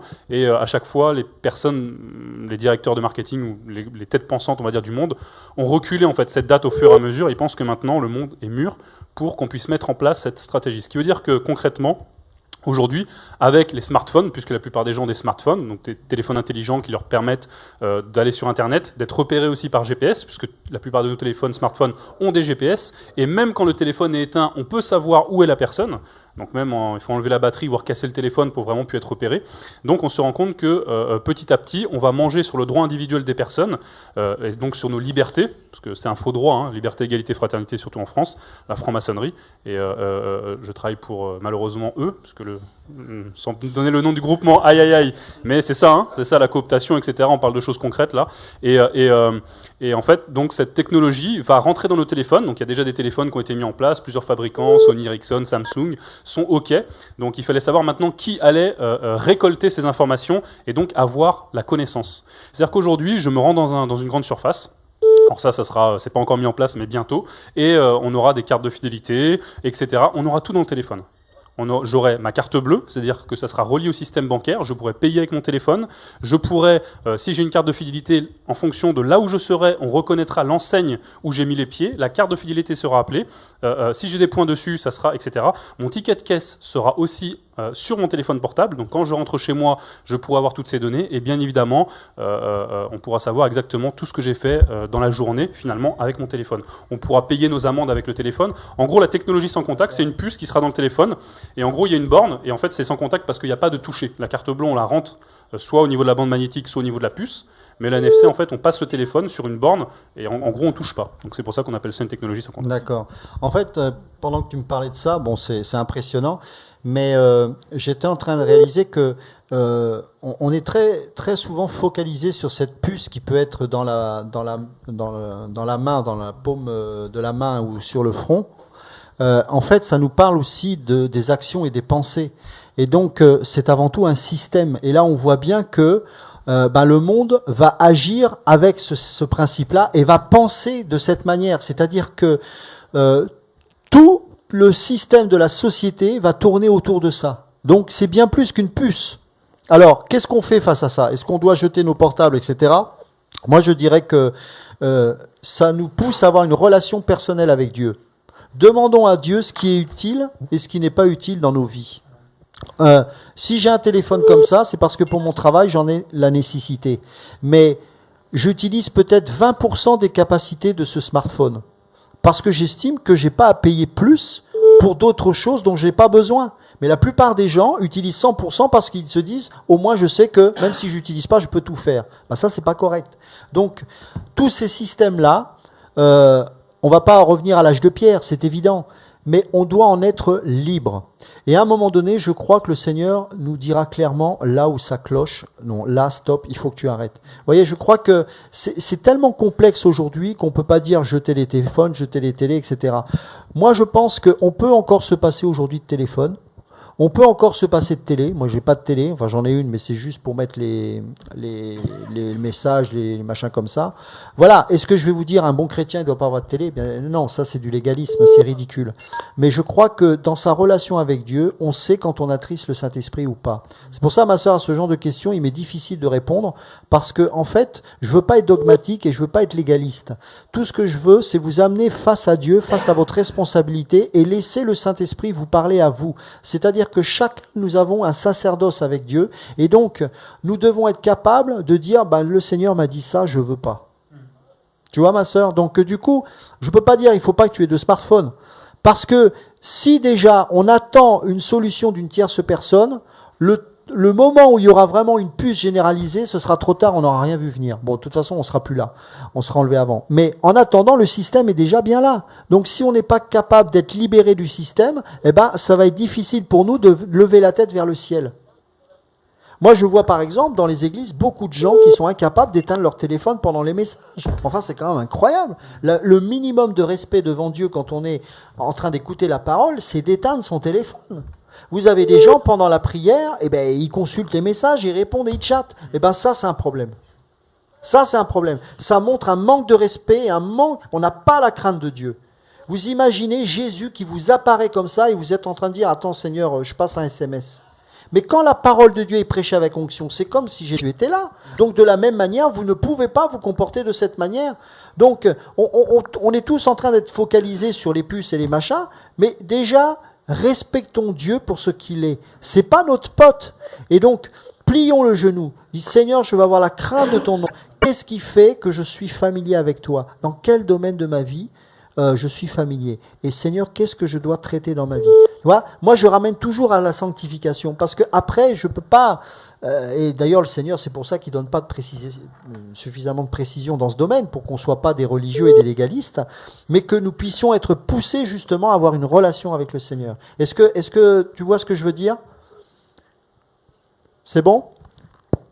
Oui, je comprends. Et enfin, je suis tout à fait d'accord parce que ça sert à rien d'avoir des outils qui ne nous servent à rien ou de payer pour des choses qu'on n'utilise pas. C'est généralement ce genre de choses que les gens font par habitude ou parce que c'est la mode et voilà des choses comme ça. Pourtant, concrètement, ça ne sert à rien. Voilà. Voilà, c'est ça. Donc, que le Seigneur te... Voilà. Et je voudrais aussi savoir si vous avez des frères... Vous avez des frères au niveau de Clermont, parce que bon, je suis à Clermont, je n'arrive pas un peu à localiser les assemblées de Radio de Vie et ce coin. Donc, ce que je t'encourage, c'est d'appeler après l'émission et on te donnera les coordonnées de frères et sœurs qui sont sur ce secteur-là. D'accord? Ok? D'accord. Ok, merci, que Dieu te bénisse. Je crois qu'on a une autre question. C'est bon? Ok. Donc, voilà aujourd'hui où nous en sommes en Europe. Voilà la situation de l'Europe. Et donc nous devons être absolument vigilants et plier d'autant plus le genou. Vous savez, je dis toujours, dans les temps de paix et de prospérité dans ce monde, c'est difficile pour un chrétien de se tenir dans l'intégrité. Donc, remerciez le Seigneur pour ces temps difficiles, parce que ça nous pousse à nous recentrer sur l'essentiel qu'est Jésus-Christ, et Jésus-Christ seul. On a une question? Oui, bonsoir, on vous écoute.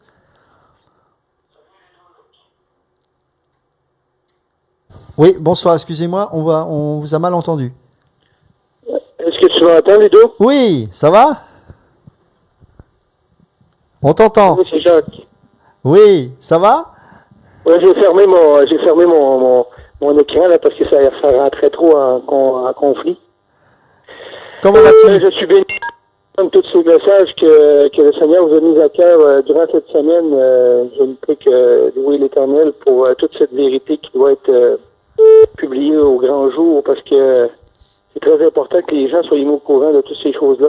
Amen. Moi-même, il y avait des choses que je n'étais pas au courant. Et puis, j'en ai appris beaucoup. Et puis, mon téléphone était pour vous encourager à continuer à dénoncer toutes ces choses-là par le moyen de la radio de vie, TV de vie. Et puis, je sais que l'Éternel est en arrière de ces choses, très, très présent. Et on sent présentement un grand mouvement d'esprit sur la planète entière. On l'a entendu dans le Fora. Puis, le Seigneur est en train de faire le travail. Puis, on sait que tout est écrit dans la parole, qu'on ne peut rien changer du plan de Dieu. Amen. Et puis, on ne peut que louer l'Éternel pour toutes ces choses mises au grand jour, parce qu'il y a beaucoup de gens qui sont encore ignorants de ces choses-là. Et puis, ça va peut-être leur mettre la crainte de l'Éternel dans leur cœur, afin de pouvoir se tourner vers lui, parce que celui qui est devant un précipice, et puis que il sait qu'il va tomber dans quelques secondes, il ne peut que demander de l'aide au Seigneur, parce que c'est ce qui est le plus important, le Seigneur Jésus dans notre vie. Parce que les gens de ce monde sont vraiment... Puis en plus, la crise économique n'arrête pas d'augmenter. Ici au Québec, c'est pareil. Il y a plein de choses qui sont en train de se mettre en place pour la vie encore plus difficile. Et puis, il faut que ces choses-là soient partagées au centre. Et puis, moi, bien, j'ai été béni cette semaine et je tiens à vous remercier et à vous encourager pour tout ce travail que le Seigneur vous met à cœur, parce que je sais que sans Christ, ces choses-là ne seraient pas là. Et puis, c'était surtout un appel d'encouragement pour vous encourager à continuer sur cette veine-là. Et puis hier, je partageais justement ça avec un frère à mon travail. Et puis, je disais ça, il m'a dit comme réponse, il dit, ces gens-là vont être persécutés. Il faut accepter la persécution. Et même au travers de ça, il va faire de grands miracles dans notre vie, parce que le Seigneur ait fait sa volonté qu'on puisse dénoncer toutes ces choses. Amen. Amen. Amen. Merci Jacques pour tes encouragements. Et c'est un frère que nous apprécions énormément, qui qui fait un travail extraordinaire avec tous les messages qu'il nous envoie sur Internet, etc. Et je sais que beaucoup de gens sont au bénéfice de ce ministère caché. Voilà, plein de ministères cachés, mais tellement importants. En tout cas, merci Jacques et tiens bon. On est là et ensemble, on s'accroche avec le Seigneur. Je voudrais savoir, ma première question, c'est par rapport le frère Ludovic, si il connaît en fait Alain Soral. Oui, tout à fait. Il en Oui. pense en fait ces vidéos sur toutes ces dénonciations qu'il fait sur l'antisémitisme, le sionisme et tous ces mouvements. Et ma deuxième question, c'était par rapport à l'éveil, disons au réveil des nations en fait. Oui. Par exemple, le peuple grec qui manifeste, en Afrique par exemple le peuple sénégalais et le peuple congolais. Est-ce que cela constitue-t-elle une sorte de réveil, mais dans l'autre sens, pas le réveil dans le sens chrétien, mais le réveil de, disons, la maturité des nations en fait. Donc c'est ça en fait mes questions. La maturité des nations. Tu parles en termes de politique, c'est ça? Pardon? Qu'est-ce que tu entends? C'est ça, en termes politiques? Le fait que les nations, par exemple, le peuple grec, les Sénégalais, par exemple, ou les Congolais, ou les Syriens, par exemple, qui manifestent, est-ce que cela constitue-t-elle une sorte de réveil, mais pas dans le sens chrétien, mais de réveil de nation dans le sens de maturité? Parce que le réveil, c'est l'éclaircissement. On éclaircit, qu'on voit clair, donc c'est là, en fait. D'accord. C'est ma question. Ok. Le réveil des nations n'existe et n'existera jamais. Toute masse est manipulée. La Révolution française a été inspirée par la franc-maçonnerie bourgeoise. Toutes les révoltes que tu as pu constater dans tous les pays que ce soit, c'est que de la pure manipulation. Et à chaque fois qu'il y a eu des gens sincères pour se révolter, ça s'est toujours retourné contre eux. Le système est plus fort parce que ce monde appartient aux princes de ce siècle. Donc il peut y avoir un réveil à l'inverse, mais de toute façon, c'est même pas un réveil à l'inverse parce qu'il y a toujours eu quelque part ce système-là qui s'est mis en place, avec plus ou moins de réussite, c'est vrai, parce que je pense que le temps de Dieu, c'est le temps de Dieu. Et je crois qu'aujourd'hui, on est finalement au dernier temps. Et voilà, et tout se met en place, et c'est pour ça qu'il faut maintenant... Alors c'est difficile parce que les gens vous disent, mais ça fait tellement d'années, depuis tellement longtemps qu'on nous dit ça, excuse-moi, mais maintenant j'y crois plus trop. Oui, mais c'est justement maintenant qu'il faut croire, parce que justement tout a été retenu jusqu'à présent. Dieu retenait parce que ce n'était pas encore le temps, mais là nous sommes dans le temps, nous le voyons bien. Jamais il a été possible techniquement au 19e, même après la Deuxième Guerre mondiale, d'établir un ordre mondial. Technologiquement, ce n'était pas possible. Aujourd'hui, c'est très facile. Jacques Attali en personne a dit, quand on lui a posé la question sur France 2, mais cet ordre, parce que lui c'est un adepte du nouvel ordre mondial, et il dit même qu'il faut une crise économique globale pour faire venir ce président mondial. La journaliste effarée lui dit, mais comment c'est possible? Il dit, ça prend 5 minutes. Une crise majeure, vous convoquez tous ceux qui siègent à l'ONU et vous décrétez à main levée une présidence mondiale. Ça prend 5 minutes. Je dirais, je mens pas, c'est sur France 2. C'est passé sur France 2, mais il y avait la chaîne parlementaire là qui l'avait repris apparemment. Oui, exact. Tout ça. Donc vous voyez que c'est vraiment quelque chose. On ne peut pas faire sans Dieu, on ne peut pas faire la vraie révolution. Les Che Guevara sont eux-mêmes manipulés. Ils ont été manipulés. Fidel Castro, le révolutionnaire, a été le pire des tyrans quelque part. Donc même s'il y a eu des bonnes choses ou s'il n'y a pas que des mauvaises choses, ce que je veux dire, c'est que dans ce monde-là, il n'y a rien à espérer. Donc le réveil spirituel, par contre, oui, il est actuellement et je pourrais vous citer d'autres hommes de Dieu qui sont inspirés par Dieu et qui parcourent le monde. Et voilà, il se passe plein de bonnes choses. On n'est pas les seuls.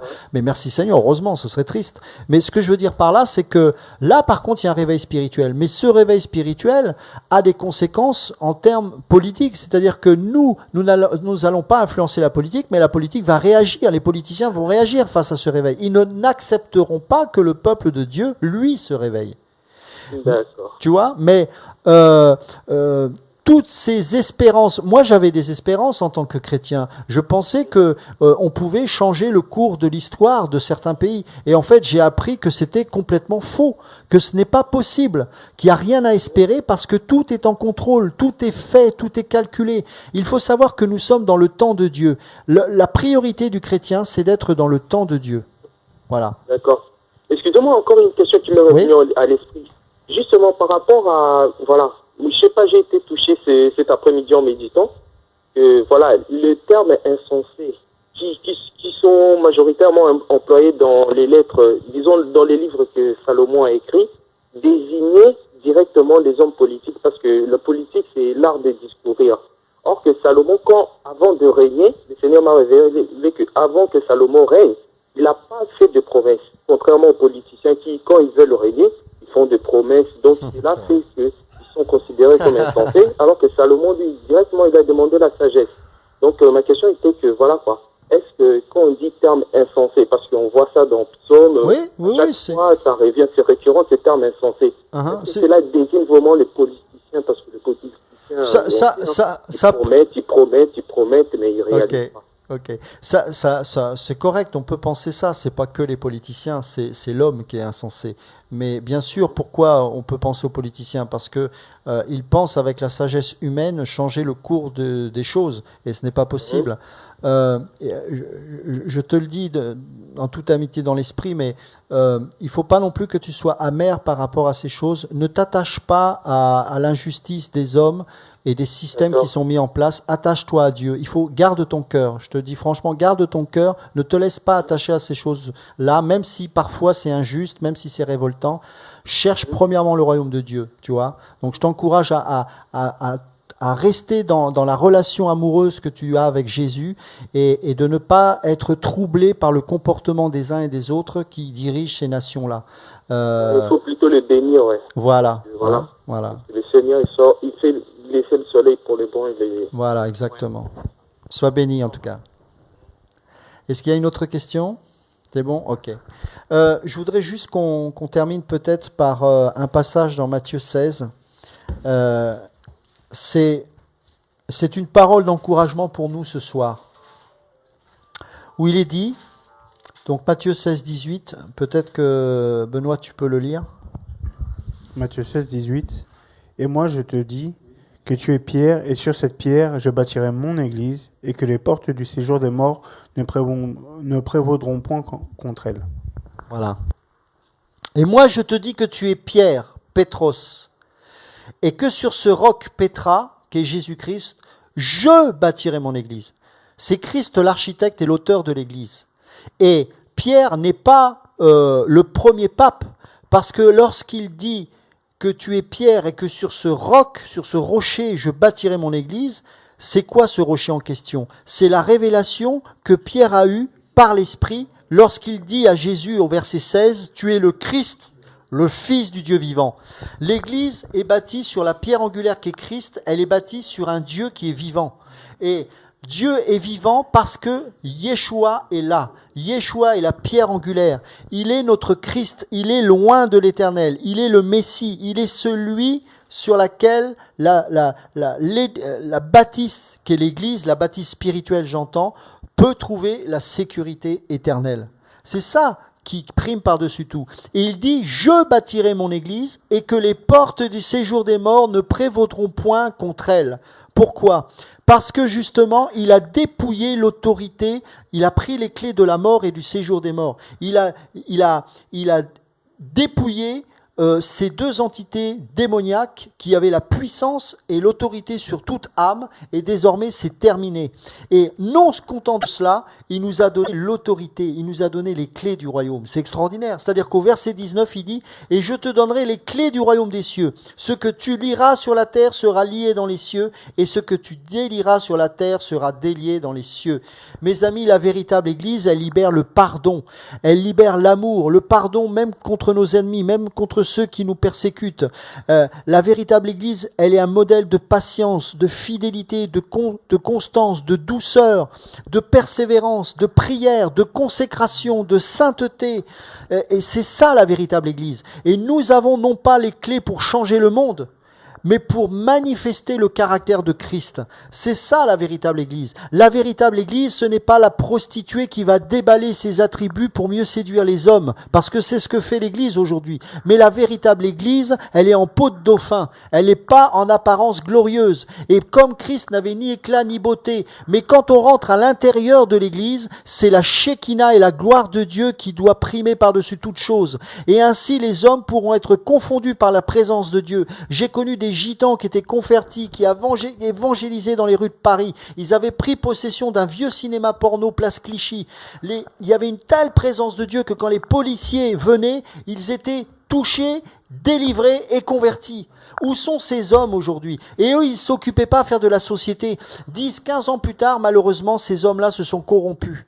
Donc personne n'est à l'abri de ces choses. Restons dans la vérité, manifestons le fruit de l'esprit, manifestons les fruits de Jean 15, le cep qui est la racine qui est Christ et les sarments que nous sommes qui sommes rattachés au cep. Pourquoi? Parce que c'est du cep que coule la sève qui va nous nourrir. Et parce que la sève coule jusque dans les branches, alors le fruit se manifeste naturellement. Il n'y a pas besoin d'effort. L'Église ne doit pas suer, ne doit pas travailler à la sueur de son front pour manifester des fruits. Elle le fait parce que c'est l'esprit qui coule au travers de nous et qui fait que parce que l'esprit est là, il y a automatiquement le fruit. Il y a automatiquement un impact. Et les gens sont confondus. Mais comment se fait-il que ce type qui mentait comme c'est pas permis, qui était alcoolique, qui était sans arrêt dans les bistrots en train de boire son pastis, de fumer sa goldo et de jouer au loto, eh bien je le vois en train de louer Dieu et d'avoir le sourire et d'aimer les gens qu'il maudissait avant. Eh bien ça, c'est la sève de l'Esprit de Dieu qui coule en nous, et parce qu'on la laisse couler au travers d'une vie brisée, eh bien le fruit de l'Esprit ne peut que se manifester. Quand on regarde la véritable Église, il n'y a pas besoin de décorer le vase, parce que plus on décore l'aspect extérieur des choses, plus on cache le principal qui est Jésus-Christ. Christ est caché en nous pour qu'il se révèle au monde, alors que le monde veut cacher Christ en mettant l'homme en avant. Voilà le vase de la religion, voilà la religiosité, ce que cela fait. Et c'est pour ça que nous devons détruire ces vases, et c'est pas nous qui le faisons, c'est Dieu qui détruit ces choses parce qu'il est très préoccupé par sa gloire, je vous préviens. Mes amis, on ne joue pas avec la gloire de Dieu. Le Seigneur, il n'est concerné que par une seule chose, sa gloire. C'est pour ça qu'il est préoccupé, il s'occupe de nous, mais il est préoccupé de ce que nous allons pouvoir manifester Christ. Et pour cela, il est tellement préoccupé par cela qu'il nous brise, qu'il nous brise, qu'il nous brise, qu'il nous brise. Et le Seigneur nous brise parce qu'il nous aime, parce qu'il sait qu'on ne peut trouver le bonheur qu'en lui. C'est pas un message triste que l'on prêche. C'est pas un message qui dit oh mais c'est barbant, il y a aucune perspective d'avenir. Mais si, il y a l'éternité comme perspective. Il y a le fait qu'il y a la Jérusalem céleste qui nous attend et les portes nous sont ouvertes. Le Seigneur veut que tout le monde soit sauvé. Mais Matthieu 7 nous dit qu'il y a beaucoup d'appelés mais peu d'élus. Pourquoi? Parce que c'est Dieu qui sélectionne? Non. Il sélectionne personne. Il veut que tous soient sauvés. Mais il y a des gens qui n'en ont pas envie. Et il y a aussi des gens qui aimeraient, mais parce qu'on ne leur prêche pas le bon Christ, eh bien on les perd. Et pour cela, ça vaut le coup de se battre. Pour cela, ça vaut le coup de donner sa vie. Et je vous encourage, mes frères et sœurs, à être conscients que vraiment, regardez encore sur Internet. Alors attention, il y a tout et n'importe quoi aussi dedans, hein, vous perdez pas trop. Mais je vous encourage à regarder tout ce qui se passe aujourd'hui. Et juste, quand vous prenez conscience que le monde va à sa perte et que tout ce que la parole dit est en train de se réaliser aujourd'hui, bénissez Dieu, parce que nous allons peut-être faire partie de la génération qui va expérimenter l'enlèvement. Mes amis, moi, c'est une prière que j'ai faite au Seigneur. Je ne sais pas si c'est correct, mais j'ai dit, Seigneur, j'ai envie d'être enlevé. J'ai envie d'expérimenter cette chose. Je ne sais pas, peut-être ce sera nos enfants. En tout cas, on n'en sera pas loin. On n'en sera vraiment pas loin. Et je bénis Dieu parce que franchement, il n'y a rien à espérer dans ce monde. Vous savez, le Seigneur a créé cette terre d'une manière merveilleuse. Il en reste encore quelque chose de beau. Alors, regardez certains parcs naturels, regardez la nature autour de vous, regardez certains animaux. Mais imaginez une nature parfaite. Les animaux n'étaient pas carnivores. Nous mangions tous des fruits. Le lion, nous pouvions le caresser. L'agneau dormait à côté du lion. Ça nous parle du caractère de Christ qui est à la fois l'agneau et le lion. Mais ça nous parle aussi de l'animal en lui-même qui, aujourd'hui, le lion, quand il voit un agneau, il va le manger, ça c'est sûr. Mais au millénium, ce sera terminé. On va retrouver cette nature avant le péché. Et donc, nous allons voir des choses extraordinaires. Et c'est rien à comparer de ce que nous allons vivre au ciel. C'est merveilleux, n'est-ce pas? Oui, je crois qu'on a encore une question. Oui, on vous écoute. Bonsoir. Allô, bonsoir. Bonsoir. Oui, je m'appelle Françoise et en fait, j'aurais voulu avoir un petit éclaircissement par rapport à ce que vous avez dit tout à l'heure. Oui. Concernant le fait d'accepter ou non de se faire vacciner. J'ai compris que si on refusait de se faire vacciner et qu'on prenait parti pour Jésus, d'aller en camp, si j'ai bien compris. Maintenant, je ne pensais pas que les chrétiens allaient vivre des choses comme ça, ou alors j'ai mal compris. Est-ce que l'enlèvement aura lieu avant que l'on vive ça, ou est-ce qu'on devra le vivre avant l'enlèvement? Ok. Alors, je n'en sais rien. Il n'y a que Dieu qui le sait. Tout ce que je sais, c'est qu'un chrétien, notamment dans un pays persécuté, meurt à cause des choix qu'il prend pour Dieu. Donc, il n'y a pas de raison que ça ne nous arrive pas. Et c'est pas une question de vaccin. Maintenant, il y a des vaccins, vous pouvez faire vacciner vos enfants. Là encore, on n'a pas de loi là-dessus, c'est une conviction personnelle. Non, mais par exemple, quand je pense au vaccin H1N1, moi, je l'ai toujours refusé. Très bien. Voilà, parce que dans mon cœur et dans mon esprit, je ne voulais pas le... Mais c'est très bien. Voilà, comme vous dites, c'est pas forcément par rapport à un vaccin, mais je pensais que l'enlèvement aurait lieu avant que les chrétiens puissent être persécutés. Parce qu'après, il y allait avoir la grande tribulation, et je voulais savoir effectivement si nous allions vivre des choses comme ça. D'accord. Alors, qu'est-ce que vous pensez des chrétiens qui sont persécutés en Chine, en Irak, en Iran? Ça veut dire que s'ils sont persécutés, ça nous arrivera. Qu'est-ce qu'il est dit dans Marc 10?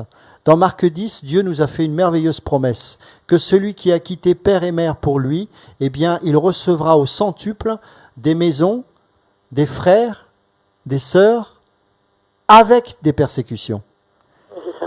La persécution, elle est sur plusieurs niveaux. La persécution, déjà, tous les chrétiens vivent la persécution. Là, je parle en termes de la vie de tous les jours. À partir du moment... Tous les gens qui ont été avant nous, en fait. Pardon ? Comme tous les gens qui étaient avant nous, tous nos frères et sœurs qui ont été avant nous, comme Étienne, qui a été persécuté, qui a été même martyr. Donc, et puis eux ont vécu des choses comme ça, nous aussi, on peut en avoir aussi, quoi. Et puis, là, on parle de la persécution en rapport avec l'extérieur et les gens qui ne veulent pas de Dieu. Mais il y a aussi la persécution dans nos familles, parce qu'on est chrétien, les parents nous rejettent. Ça, c'est la persécution que déjà beaucoup de chrétiens vivent. Vous êtes chrétien dans un travail, eh bien le gars qui est la personne qui est au standard, elle a un coup de fil d'une personne qui dit passez-moi votre patron, et le patron dit dites-lui que je suis pas là, et puis il dit non je peux pas mentir. C'est déjà une persécution. Si on n'est pas prêt à accepter ces entre guillemets ces petites persécutions là, ça va être difficile de passer le cap supplémentaire. Donc c'est tous les jours, c'est tous les jours. Et cette grande persécution là dont on parle, elle arrivera également en Europe. Pourquoi ? Parce que si les autres pays la vivent, cette persécution, je vois pas pourquoi on la vivrait pas. C'est pas parce que pendant 30 ou 40 ans nous n'avons pas été persécutés. Vous savez, quand vous regardez le Rhône, le fleuve, le Rhône à Lyon, il faut savoir qu'il a été couvert du sang des martyrs. Pendant très longtemps, le sud de la France a vécu une persécution au XVIIe siècle incroyable. La France a connu des moments très très très très difficiles. Je pense qu'être enfant de Dieu pendant la Deuxième Guerre mondiale également, ça devait pas être très simple. Ça fait quoi, 70 ans ? C'est pas vieux. Aujourd'hui, moi, je vis quand même une forme de persécution. C'est pas simple. Donc, maintenant, il y en aura une plus grande. Ça va pas changer grand-chose dans ma vie. Si, peut-être que je serai en prison. Voilà. Je serai en prison, qu'est-ce que vous voulez que je vous dise? Mais oui, bien sûr, l'enlèvement n'a pas été fait pour Dieu pour nous épargner la persécution. Ça n'a rien à voir. C'est pour nous inviter aux noces. Oui, tout à fait, oui. D'accord? Donc c'est une invitation à la consommation du mariage. C'est-à-dire que les fiançailles, nous sommes purifiés pendant les fiançailles au travers entre autres de la persécution, et remercier Dieu pour la persécution parce que c'est une préparation de notre fiançaille en but du mariage avec Dieu lors de l'enlèvement, où là on consommera notre mariage et il y aura les noces de l'agneau. Ça va? Ça va très bien. Ok. Oui? Téléphoné, si j'ai bien compris aussi, il a annoncé qu'il y avait eu des miracles et des guérisons. Et j'aurais voulu savoir pourquoi est-ce que dans notre pays, en France, on n'entend pas parler de tout ça, alors que Dieu il agit aussi bien en Afrique, sur le continent africain qu'en France. Et pourquoi est-ce que par chez nous, on n'entend jamais ça, ce genre de guérison? Je vous invite à venir le 24 et 25 mars à Strasbourg et le 14 et 15 avril à Montpellier. Et il y a 2 mois de cela, on a fait un séminaire à Nîmes. Et les Français que j'aime et que je connais bien ont aussi droit au miracle. Donc c'est pas une question de couleur de peau. Il est vrai que ce qui freine au miracle en Europe et particulièrement en France, c'est le raisonnement. C'est que le peuple français raisonne beaucoup. Il y a très peu de foi parmi les chrétiens. Donc du coup, forcément, quand on s'atteint pas à Dieu, il se manifeste pas parce qu'on n'en a pas envie. Mais là encore, je reviens à la persécution. Les moments difficiles que nous traversons et qui ne sont qu'un début poussent le peuple de Dieu à crier Jésus. Eh bien, quand le peuple de Dieu, tout aussi français qu'il soit, crie Jésus, eh bien, le miracle est là. Et je peux vous dire que si vous aviez été là il y a quelques semaines de cela à Nîmes, vous auriez vu des belles choses. Donc, soyez encouragés, ma sœur. Les Français ont leur part maintenant. Le réveil est lancé. C'est une grâce de Dieu, on n'a rien fait pour ça, mais en tout cas, on va pas passer à côté. Voilà, donc soyez bénis, et puis je sais pas où vous êtes, mais en tout cas, sachez que le peuple français a aussi droit. Vous aussi. Merci, à bientôt, au revoir. Ok, il n'y a plus de questions, c'est bon? Il y en a plein, allez, on continue un peu. Hein.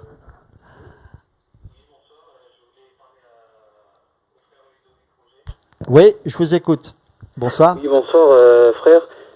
Tout d'abord, je voulais vous remercier pour le message. Je vous ai appelé il y a 2 jours et en fait, je voulais réagir par rapport à la puce. Oui. J'étais en train de prier un soir et j'ai demandé à Dieu qu'il m'éclaire sur la fin des temps. Et donc, j'ai fait un songe la nuit même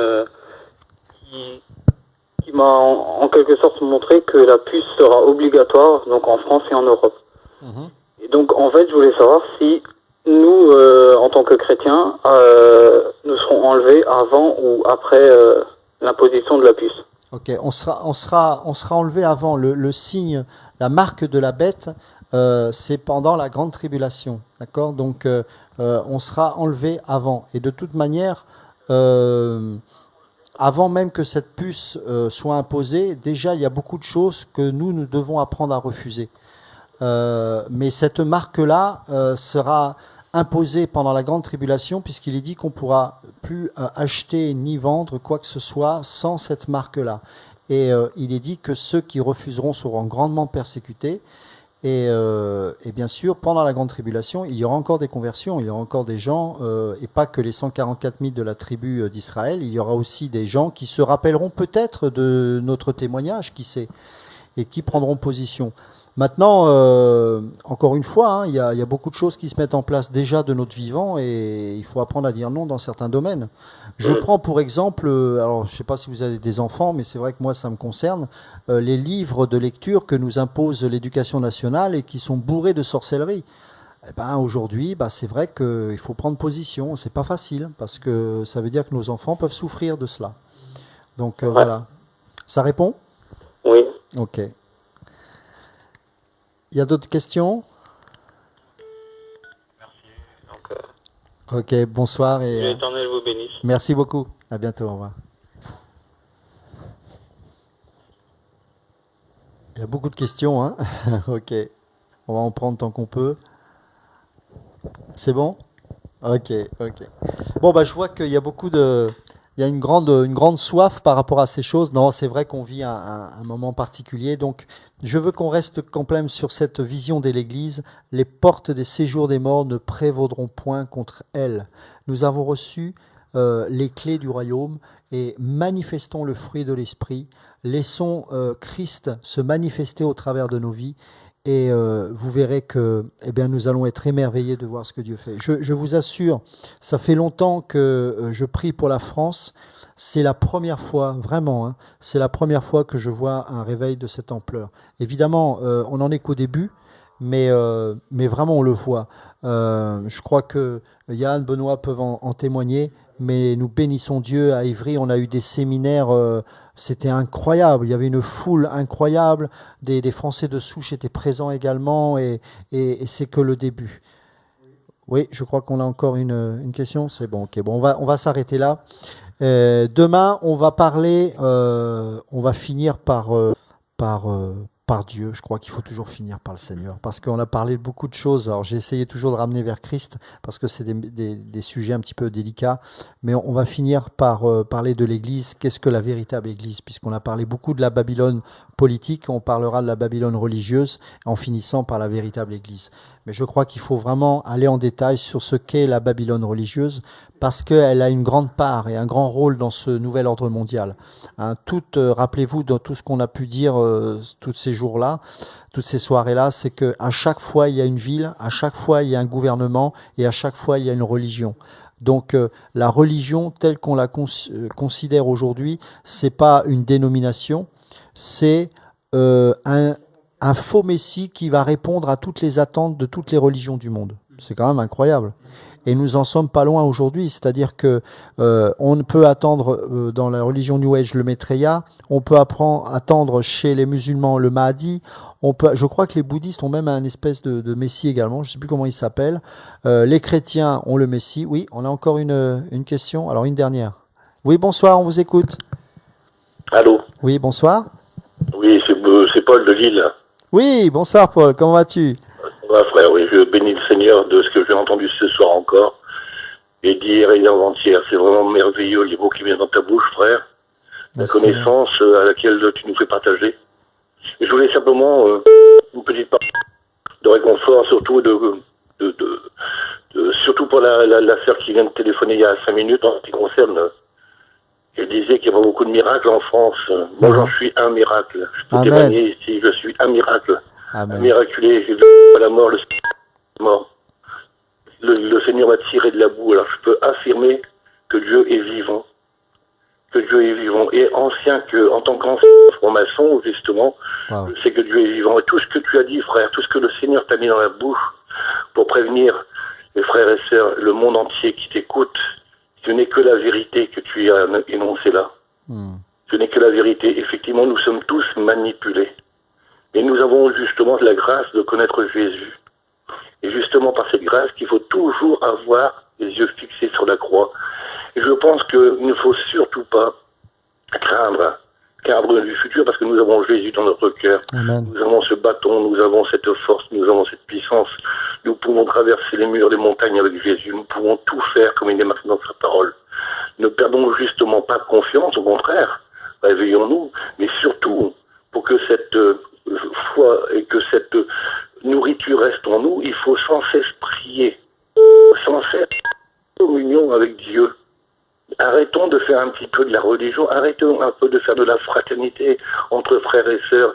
Va dans telle église, là-bas on bénit, va dans telle église parce que là-bas il y a des miracles. Non, les miracles ils peuvent être de suite là, maintenant au nom de Jésus, ils peuvent être là comme il est marqué dans la parole, le Seigneur le dit, Jésus le dit.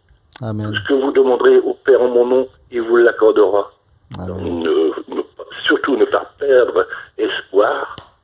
Et moi je répète, je suis la preuve vivante justement de la puissance de Dieu, parce qu'il m'a guéri, j'ai vu 2 fois la mort, il m'a guéri au nom de Jésus.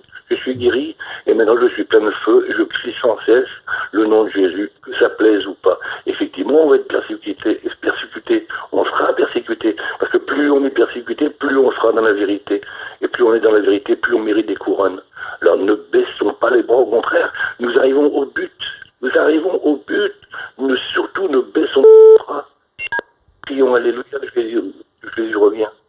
Amen. Crions Alléluia de Jésus. Soyons dans la joie. Amen. On dirait qu'on entend maintenant parler des chrétiens, on dirait qu'on est dans la peine. On est dans la peine. Non, tout est marqué dans la parole de Dieu. Tout ce qu'on subit actuellement, il est marqué dans la parole. Crions Alléluia, Maranatha, Jésus revient, mes frères et sœurs. Voilà. Amen. Amen. Et tout simplement, je voulais vous encourager. Je voudrais aussi embrasser mon petit frère Yann et mon petit frère Benoît, que je vois actuellement Bonsoir, Paul. sur TV de vie.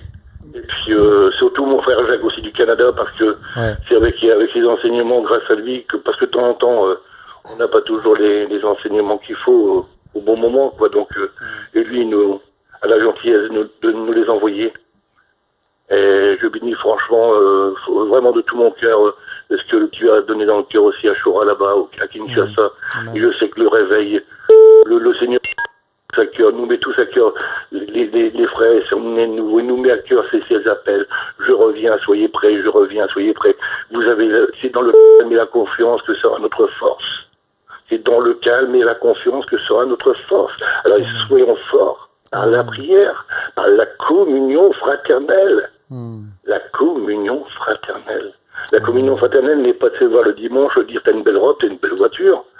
Et de temps en temps, on fait une petite réunion de prière 1 heure, puis après on retourne au barbecue parce que les baguettes sont en train de chauffer. Non, c'est perpétuel.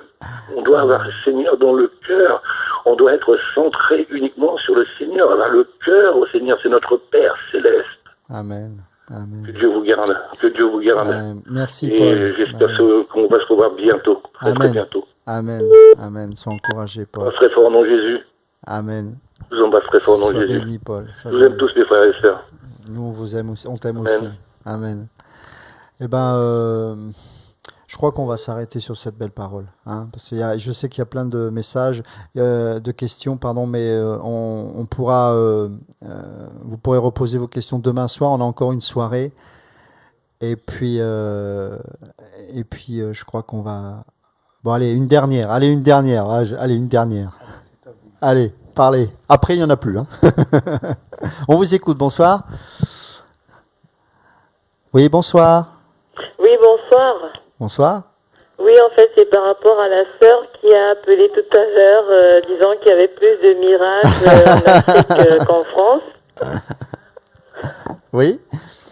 Je voudrais tout simplement lui dire que, en fait, je crois pas qu'au ciel, il y a des couleurs. Déjà, il n'y a pas de noir, il n'y a pas de blanc.